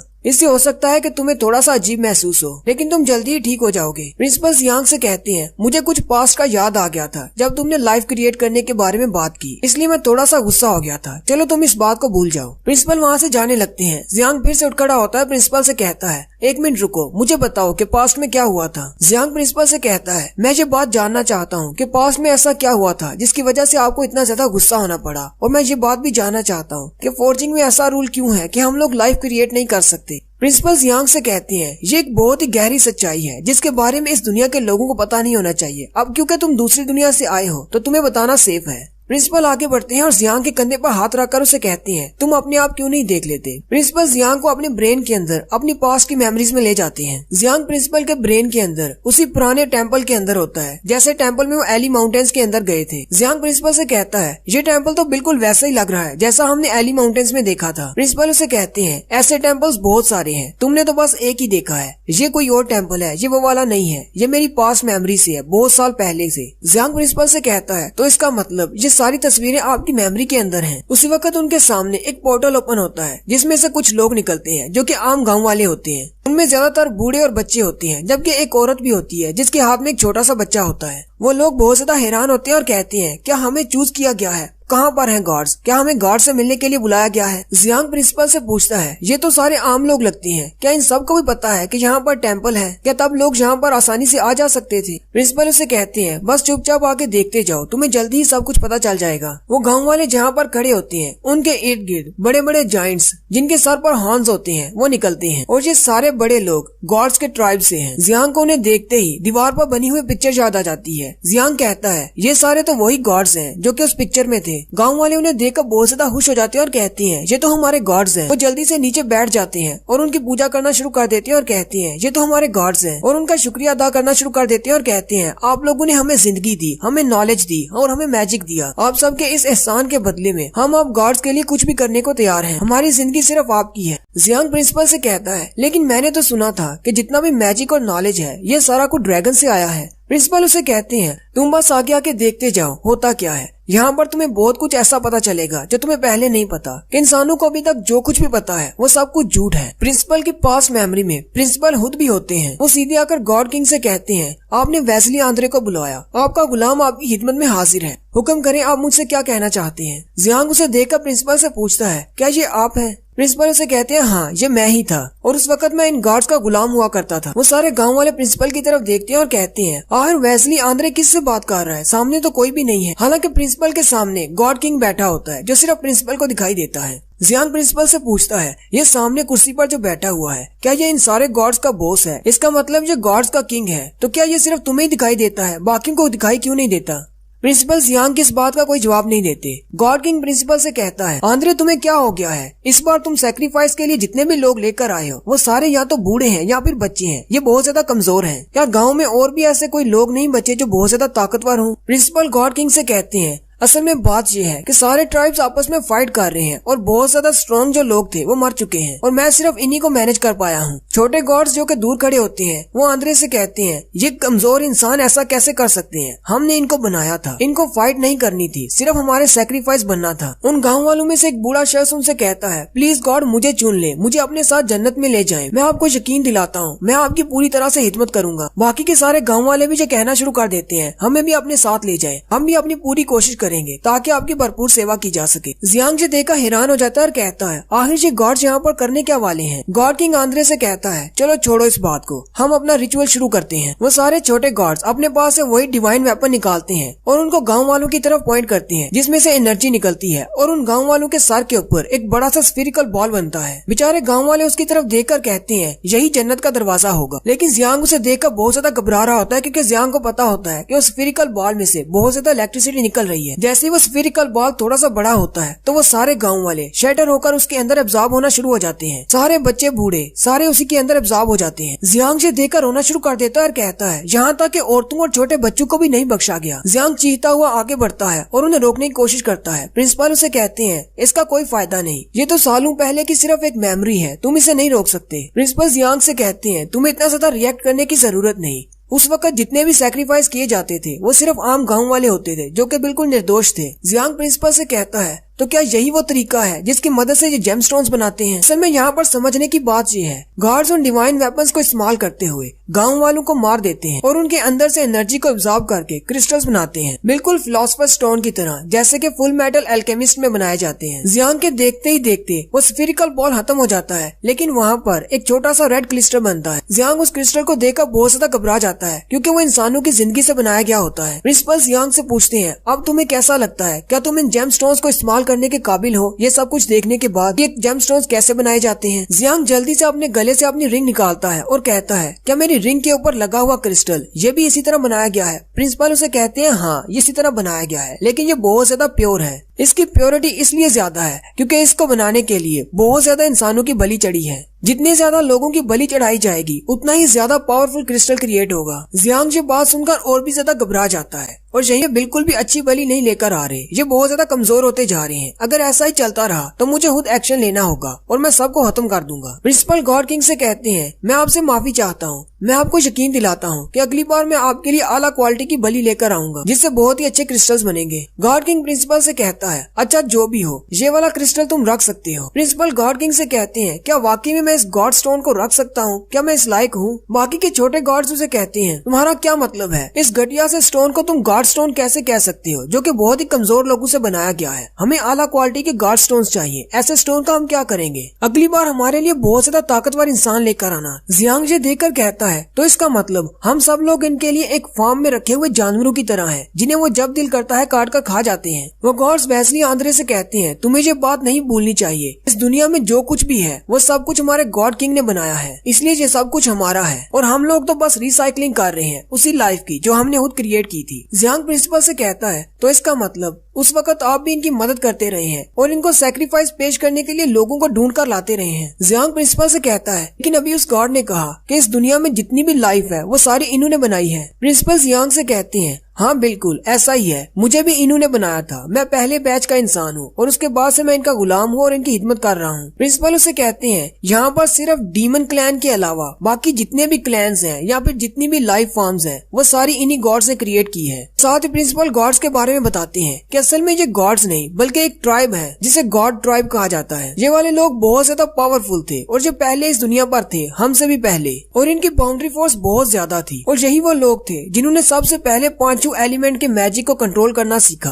और उन्हीं एलिमेंट्स को इस्तेमाल करते हुए उन्होंने इस पूरी दुनिया को बना दिया। ना सिर्फ ये, उनकी फोर्जिंग टेक्निक बहुत ज्यादा आला क्वालिटी की थी, क्योंकि वो बिना किसी मीडियम को इस्तेमाल किए हुए सिर्फ अपने हाथ की मदद से ही किसी भी चीज को हवा में पैदा कर सकते थे। जैसे कि तुम्हें किसी चीज को बनाने के लिए क्रिस्टल्स की जरूरत पड़ती है, लेकिन उन्हें क्रिस्टल्स की भी जरूरत नहीं थी। वो इतने ज्यादा पावरफुल थे कि कोई भी दुश्मन उनके सामने टिक नहीं पाता था, और ना ही उनके सामने कोई दुश्मन था भी, क्योंकि पहले तो सिर्फ वही थे, क्योंकि उनके अलावा लाइफ थी ही नहीं। लेकिन लिविंग बीइंग के तौर पर उन्हें भी एक मसला दरपेश था कि उनके एनर्जी रिसोर्सेज खत्म होते जा रहे थे। उनके एनर्जी रिसोर्सेज ये क्रिस्टल थे, जो कि पहले नेचुरल हुआ करते थे, लेकिन वो खत्म होते जा रहे थे। गॉड्स के ट्राइब की आबादी बढ़ती गई। जैसे जैसे उनकी आबादी बढ़ती गई तो उनको इन क्रिस्टल्स की जरूरत भी ज्यादा महसूस होती गई। वो ज्यादा से ज्यादा क्रिस्टल्स इस्तेमाल करने लगे, लेकिन क्योंकि क्रिस्टल्स नेचुरल थे तो ये खत्म होते जा रहे थे। गॉड क्लैन के लोग बहुत ज्यादा मुख्तलिफ थे। वो इंसानों या जानवरों की तरह ना तो कोई और चीज खा सकते थे, ना ही पानी पी सकते थे। वो सिर्फ इन्हीं क्रिस्टल्स की एनर्जी को एब्जॉर्ब करके जिंदा थे, और यही वजह थी कि वो बहुत ज्यादा पावरफुल थे और उनकी बाउंड्री फोर्स भी बहुत ज्यादा थी। लेकिन बहुत सारे एक्सपेरिमेंट्स के बाद गॉड किंग को ये बात पता चली कि अगर हम इन क्रिस्टल्स को इस्तेमाल करके बहुत सारी लाइफ बनाते हैं, यानी इंसान और जानवर बनाते हैं, तो वो इंसान और जानवर रिप्रोड्यूस होकर बहुत सारे बच्चे पैदा करेंगे और बहुत ज्यादा स्ट्रॉन्ग हो जाएंगे। फिर उन्हीं को इस्तेमाल करते हुए दोबारा से उन्हें क्रिस्टल में तब्दील कर सकते हैं। इस तरह हमारे रिसोर्सेज कभी खत्म नहीं होंगे, हमारे पास क्रिस्टल्स की कभी कमी नहीं हो सकेगी। और इसी एक्सपेरिमेंट को सामने रखते हुए गॉड किंग ने अपने पास से बहुत सारे क्रिस्टल्स को इस्तेमाल करते हुए लाइफ क्रिएट की, जिसमें उसने 3 तरह के ट्राइब्स बनाए, जिसमें इंसानों का कबीला, ड्वार्फ्स का कबीला और बीस्ट का कबीला शामिल था। ना सिर्फ गॉड इन तीनों कबीलों के लोगों को क्रिस्टल बनाने के लिए इस्तेमाल करते रहे, बल्कि उन तीनों कबीलों से मदद भी लेते रहे सारा लाइफ को क्रिएट करने में। बीस्ट के कबीले वालों को यह कहा गया कि वो लोग सारे रिसोर्सेज को इकट्ठा करें, जबकि ड्वार्फ्स वाले कबीले, उनका काम ये था कि वो गॉड्स की क्रिएशन में मदद करें और बहुत सारे टूल्स बनाएं। जबकि उन तीनों में से इंसान बहुत ज्यादा कमजोर थे। वो हमेशा गॉड्स की साइड पर रहे और सिर्फ उनकी बातें ही सुनते रहे, क्योंकि वो बहुत ज्यादा कमजोर थे। और ऐसा बहुत ही अरसे तक चलता रहा। लेकिन एक दिन गॉड किंग के पास जितने भी बाकी के बचे हुए क्रिस्टल्स थे वो सारे खत्म हो गए। गॉड किंग ने कहा कि हमारे पास सारे क्रिस्टल्स खत्म हो चुके हैं, अब हमें अपनी क्रिएट की हुई लाइफ की बलि चढ़ाकर क्रिस्टल्स बनाने होंगे। जैसे जैसे इन तीनों कबीलों के लोग आगे बढ़ते गए और अपनी पावर्स को बढ़ाते गए और अपने बच्चे पैदा करते गए, उन गॉड्स को पावर मिलती रही। लेकिन फिर ऐसा हुआ कि इंसानों ने अपनी नॉलेज में इजाफा किया और वो बहुत ज्यादा पावरफुल हो गए, और आहिस्ता आहिस्ता उन्होंने मैजिक सीख लिया और बाउंड्री फोर्स को कंट्रोल करना भी सीखा। और इस तरह इस पूरे हुलू प्लेन्स में इंसान सबसे बड़े कबीले के रूप में सामने आए। लेकिन ये बात भी गॉड्स के लिए बहुत ही अच्छी थी, क्योंकि जितनी बार कोई नया बच्चा पैदा होता है तो उनके एनर्जी के स्टॉक में इजाफा होता जाता है। प्रिंसिपल्स यांग से कहती हैं, और यही रियलिटी है इस पूरी दुनिया की, जहाँ पर गॉड्स रहते हैं और हम सब उनके एक्सपेरिमेंट्स के सब्जेक्ट्स हैं। और मैं सबसे पहला वो इंसान था जिसे गॉड्स ने बनाया था। तब से लेकर आज तक मैं उनका गुलाम हूँ और उनके लिए ये सारा गंदा काम कर रहा हूँ। जियांग प्रिंसिपल से पूछता है, अगर ये सारे इंसान सिर्फ गॉड्स की एनर्जी का सोर्स हैं, तो फिर इन गॉड्स ने इंसानों को मैजिक और बाउंड्री फोर्स को कंट्रोल करना क्यों सिखाया? और इसके अलावा रॉयल ब्लड लाइन और ड्रैगन्स का क्या ताल्लुक है इस सब से? प्रिंसिपल उसे कहते हैं, नॉलेज और मैजिक इसलिए सिखाया गया ताकि वो इस दुनिया में बहुत सारे खतरों से बच सके। इसके अलावा जितनी ज्यादा बाउंड्री फोर्स और जितना ज्यादा मैजिक जिसके पास होगा, उसकी प्योरिटी उतनी ज्यादा होगी। इन तीनों ट्राइब्स की फर्स्ट ब्लड लाइन, जो कि रॉयल ब्लड लाइन है, उसे मेरे साथ ही क्रिएट किया गया था। लेकिन वो मुझसे बहुत ज्यादा मुख्तलिफ है, क्योंकि वो सारे इमोर्टल नहीं है, मैं इमोर्टल हूँ। असल में रॉयल ब्लड लाइन का ये काम था कि उन्होंने अपने ट्राइब के सारे लोगों को संभाल कर रखना है ताकि वो सैक्रिफाइस बनने के लायक हो सके।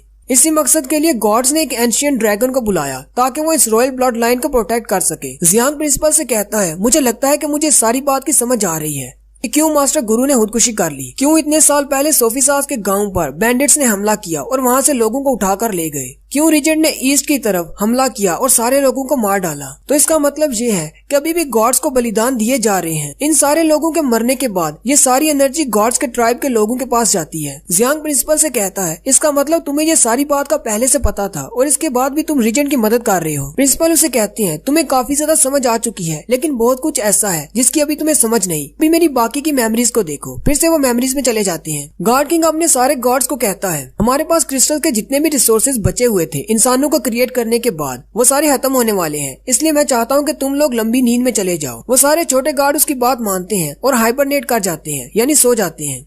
गॉड किंग वेस्ली आंद्रे से कहता है, तुम मेरे बहुत ही अच्छे गुलाम हो। मैं जाने से पहले तुम्हें एक तोहफा देकर जाना चाहता हूँ, क्योंकि मैं भी इन सब के साथ एक लंबी नींद में जा रहा हूँ। गॉड किंग प्रिंसिपल से कहते हैं, हमने इस दुनिया में बहुत सारी लाइफ फॉर्म्स क्रिएट कर दी हैं, जो कि आहिस्ता आहिस्ता बहुत ज्यादा पावरफुल हो जाएंगी। जब मुझे लगेगा कि अब वक्त आ चुका है इन सब की कुर्बानी देने का, तो मैं फिर से जाग उठूंगा। लेकिन अपनी रेस्ट के दौरान हमें बहुत सारी एनर्जी की जरूरत होगी, और इस सब की जिम्मेदारी तुम पर होगी। तुम्हें हर साल बहुत सारे लोगों को मारना होगा ताकि उनकी बॉडी की एनर्जी हमारे तक पहुंचती रहे, और मेरे सारे सैक्रिफाइसेस का ख्याल रखना ताकि वो हेल्दी और मोटे ताजे रहें। मेरे जागने के बाद मुझे कोई भी कमजोर नजर न आए। साथ ही गॉड किंग अपने पास से 4 रेड क्रिस्टल्स निकालता है और उन्हें आंद्रे को दे देता है, यानी प्रिंसिपल को दे देता है। वो चारों रेड क्रिस्टल प्रिंसिपल की बॉडी में एब्जॉर्ब हो जाते हैं। इन्हीं क्रिस्टल्स की मदद से प्रिंसिपल को इमॉर्टैलिटी मिलती है। जियांग प्रिंसिपल से कहता है, तो इसका मतलब तुम इन्हीं क्रिस्टल्स की मदद से अभी तक जिंदा हो। प्रिंसिपल उसे कहते हैं, इस तरह की जिंदगी हासिल करना बहुत सारे लोगों का ख्वाब है, लेकिन मैं हर दिन खून के आंसू रोता हूँ। मेरे लिए इतनी लंबी जिंदगी जीना किसी टॉर्चर से कम नहीं। गॉड किंग प्रिंसिपल से कहता है, मैंने तुम्हें बहुत सारी पावर दे दी है। अगर ये इंसान या दूसरे किसी कबीले वाले तुम्हारी बात मानने से मना करे या फिर अपनी लाइन से हट जाएं, तो उन्हें हम गॉड्स की पावर का जरा सा नमूना दिखा देना।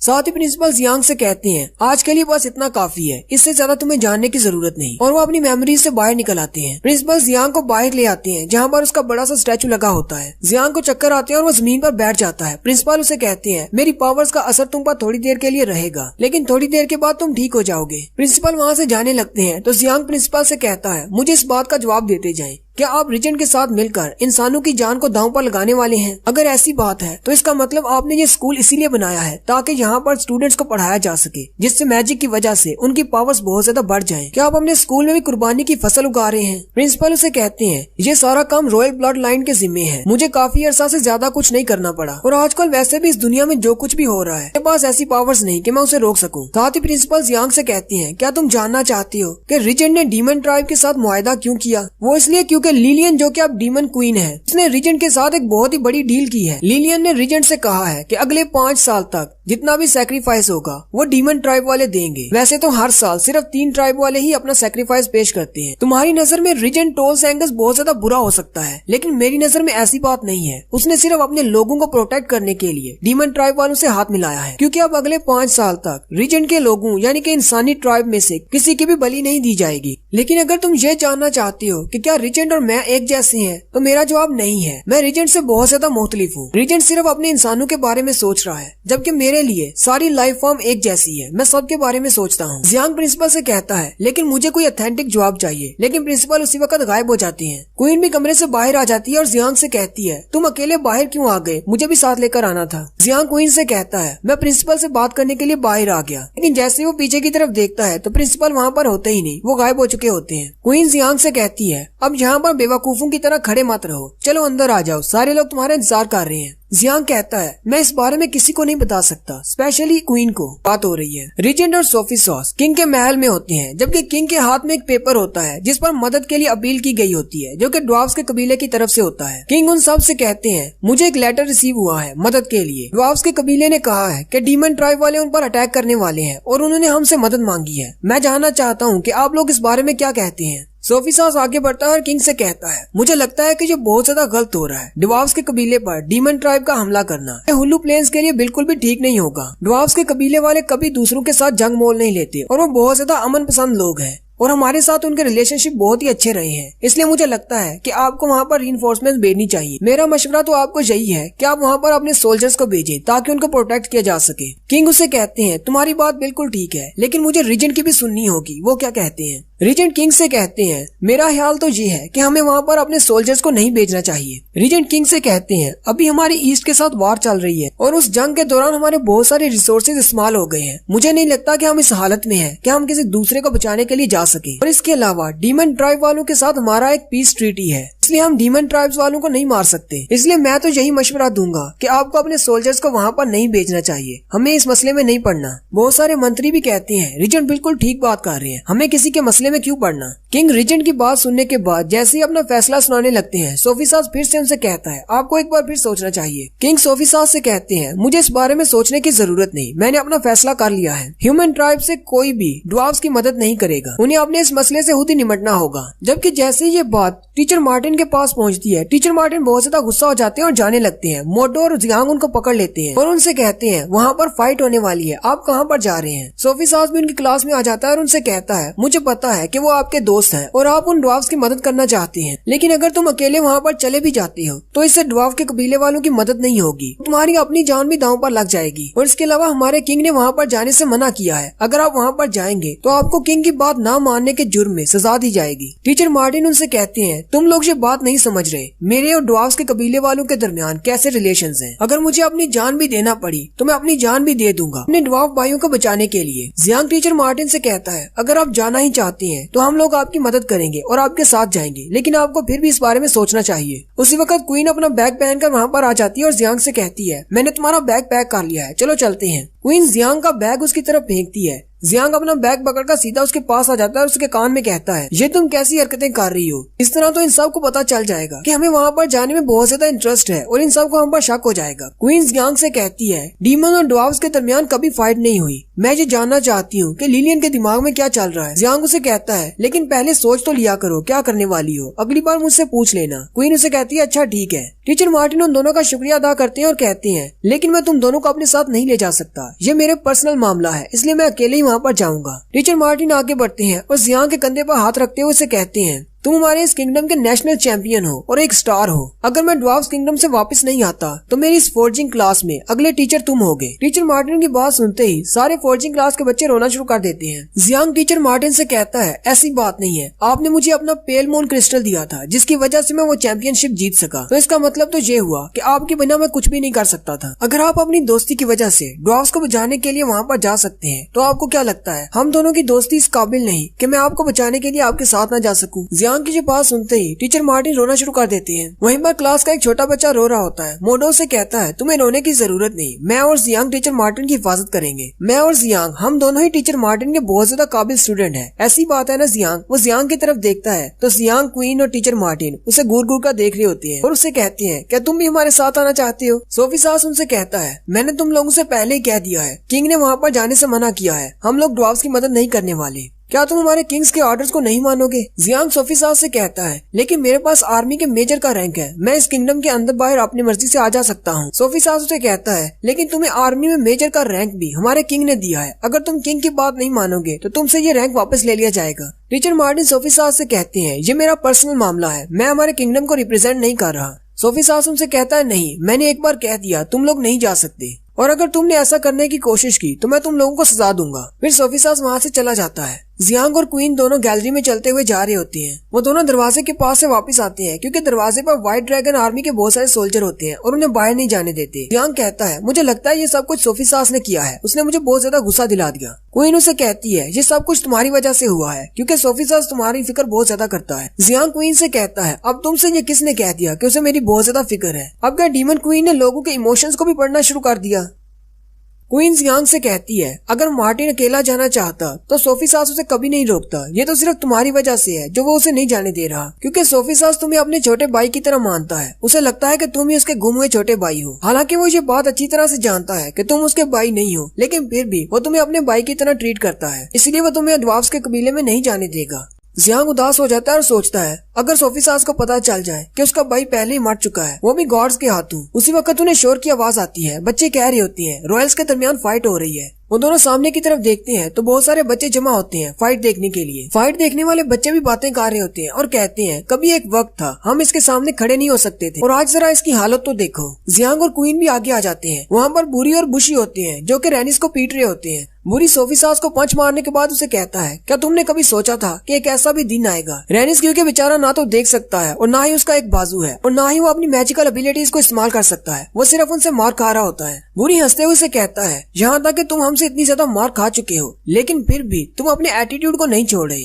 बुरी रैनिस से कहता है तुम तो हमेशा ही अपनी लाइटनिंग पावर से मुझे बहुत ज्यादा डराते रहे हो, जरा कोशिश तो करके देखो, क्या पता दोबारा से तुम अपनी लाइटनिंग पावर्स को इस्तेमाल कर सको। तुमने हमेशा हम तीनों भाइयों को बहुत ही कम समझा है, लेकिन आज मैं तुम्हें अच्छा मजा सिखाऊंगा। रैनिस बुरी से कहता है हाँ मुझे आज भी याद है कैसे तुम मेरे सामने अपने घुटनों पर झुक जाया करते थे और अपनी जान की भीख मांगा करते थे। ये सुनकर बुरी को और भी ज्यादा गुस्सा आता है। बुरी आगे बढ़कर रैनिस को किके मारना शुरू कर देता है और उसे कहता है अब तुम हमारे सामने सिर्फ कचरे से ज्यादा और कुछ भी नहीं, लेकिन अभी भी तुम हम पर तंज कर रहे हो। बुशी बुरी से कहता है इसे अभी मत मारना, हम इसे आहिस्ता आहिस्ता मारेंगे, पहले मजा तो लेने दो। जियांग से देखकर हैरान हो जाता है। क्वीन उसे कहती है जब तुम कमजोर हो जाते हो तो जिनको तुमने पहले पीटा होता है वो तुम्हें पीटने के लिए आ जाते हैं। जियांग उसे कहता है मेरी दुनिया की एक कहावत है, आंख के बदले आंख और दांत के बदले दांत। इसके साथ जो भी हो रहा है वो ठीक हो रहा है, हमें यहाँ से चलना चाहिए, यहाँ पर हमारे देखने लायक कुछ भी नहीं।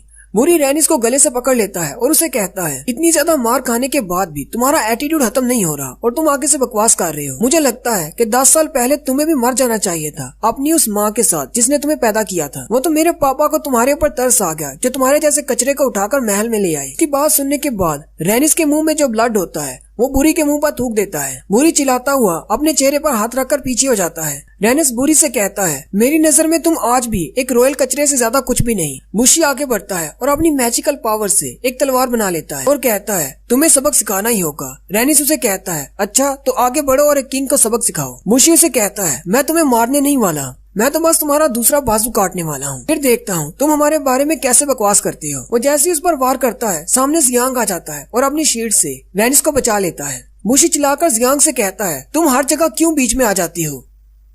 बुशी जियांग से कहता है तुम चाहे जिसकी भी मदद करो लेकिन तुम इसकी मदद करने के लिए क्यों आए हो, क्या तुम्हें याद नहीं रहा यही वो शख्स था जिसने तुम्हें मारने की कोशिश की थी। जियांग उसे कहता है कि ऐसी बात नहीं, मैं सिर्फ इसे प्रोटेक्ट नहीं कर रहा, मैं बस तुम लोगों को दूसरों को तंग करते हुए नहीं देख सकता। बुरी जियांग से कहता है तुम तो बहुत ज्यादा घटिया इंसान हो, क्या यहाँ पर तुम कोई महात्मा बनने की कोशिश कर रहे हो। बुशी बुरी से कहता है मुझे लगता है यहाँ पर सारा कचरा इकट्ठा हो रहा है। जियांग हंसते हुए उनसे कहता है तुम लोग हमें कचरा कह रहे हो जबकि तुम में से एक को मैंने बुरी तरह पीटा था जबकि दूसरे के बाजू को मेरी बीवी ने काट दिया था, यहाँ पर कचरा तो सिर्फ तुम दोनों हो। बुरी अपने भाई बुशी से कहता है चलो यहाँ से चले। बुशी उसे कहता है क्या वाकई में हम यहाँ से चुपचाप बेइज्जती करवा के जा रहे हैं। बुरी उसे कहता है मैजिक क्लास की टीचर ऐसी यहीं पर आ रही है, हमें जल्दी से यहाँ से जाना होगा। जाते हुए बुरी जियांग को धमकी देता है और कहता है अगली बार जब हम लोग मिलेंगे तो तुम्हें जरूर पछताना पड़ेगा। जियांग सुकून का सांस लेता है और कहता है आखिर मैं इस बंदे की मदद कर क्यों रहा हूँ, इसको देखकर मुझे बहुत ज्यादा तरस आता है। जियांग रैनिस से पूछता है क्या तुम ठीक हो। रैनिस अपनी बिसाकी के सहारे उठकर खड़ा होता है और जियांग से कहता है अगर तुम भी मुझे मारना चाहती हो तो अभी मार लो, अगर टीचर ऐसी आ गई तो तुम नहीं कर पाओगे। जियांग उसे कहता है ये तुम कैसी बातें कर रहे हो, क्या तुम मुझे भी उन कचरा प्रिंस की तरह समझ रहे हो। रैनिस जियांग से कहता है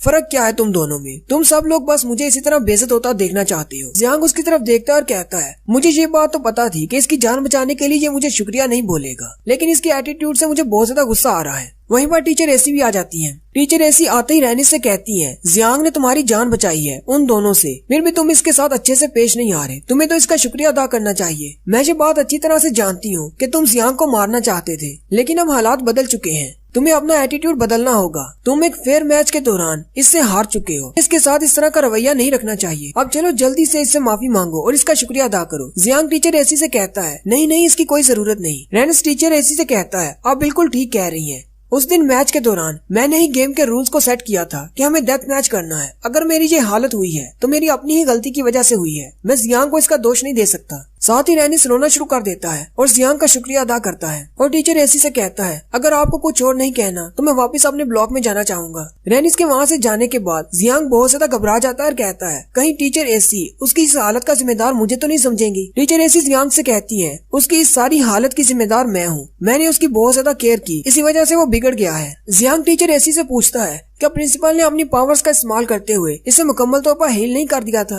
ऐसी जियांग से कहती है उन्होंने इसको हील किया है लेकिन वो इसे मुकम्मल तौर पर हील नहीं कर सकते, उनकी एबिलिटीज की भी एक लिमिट है। साथ ही टीचर ऐसी बहुत ज्यादा गुस्सा हो जाती है और जियांग से कहती है मैं तुमसे इस बात से बहुत ज्यादा गुस्सा हूँ क्योंकि तुमने मेरी डॉल्स बनाकर बाजार में बेच दी, लेकिन मुझे पता चला है कि तुम बहुत ही अच्छे बच्चे हो। जियांग टीचर ऐसी को देखकर बहुत ज्यादा घबरा जाता है। टीचर ऐसी आगे बढ़ती है और जियांग से पूछती है मुझे एक बात बताओ, तुमने जो पुतले बनाए हैं उनमें से मेरे और ड्रोना के पुतलों में से कौन से पुतले ज्यादा बिक रहे हैं। जियांग बहुत ज्यादा घबराया होता है। वो टीचर ऐसी से कहता है आपके पुतले ज्यादा बिक रहे हैं। ये सुनकर टीचर ऐसी खुश हो जाती है और फिर उसे डराते हुए कहती है अगली बार जब भी ड्रोना के पुतले बनाओ तो उन्हें बहुत ज्यादा गंदा बनाना ताकि कोई भी उसके पुतलों को ना खरीदे। और इसी तरह यहीं पर हमारी एपिसोड 50 का एंड होता है। एक्सप्लेनेशन अच्छी लगी हो तो कमेंट करके जरूर बताएं। चैनल को सब्सक्राइब कर दें, वीडियो को लाइक और शेयर कर दें। शुक्रिया।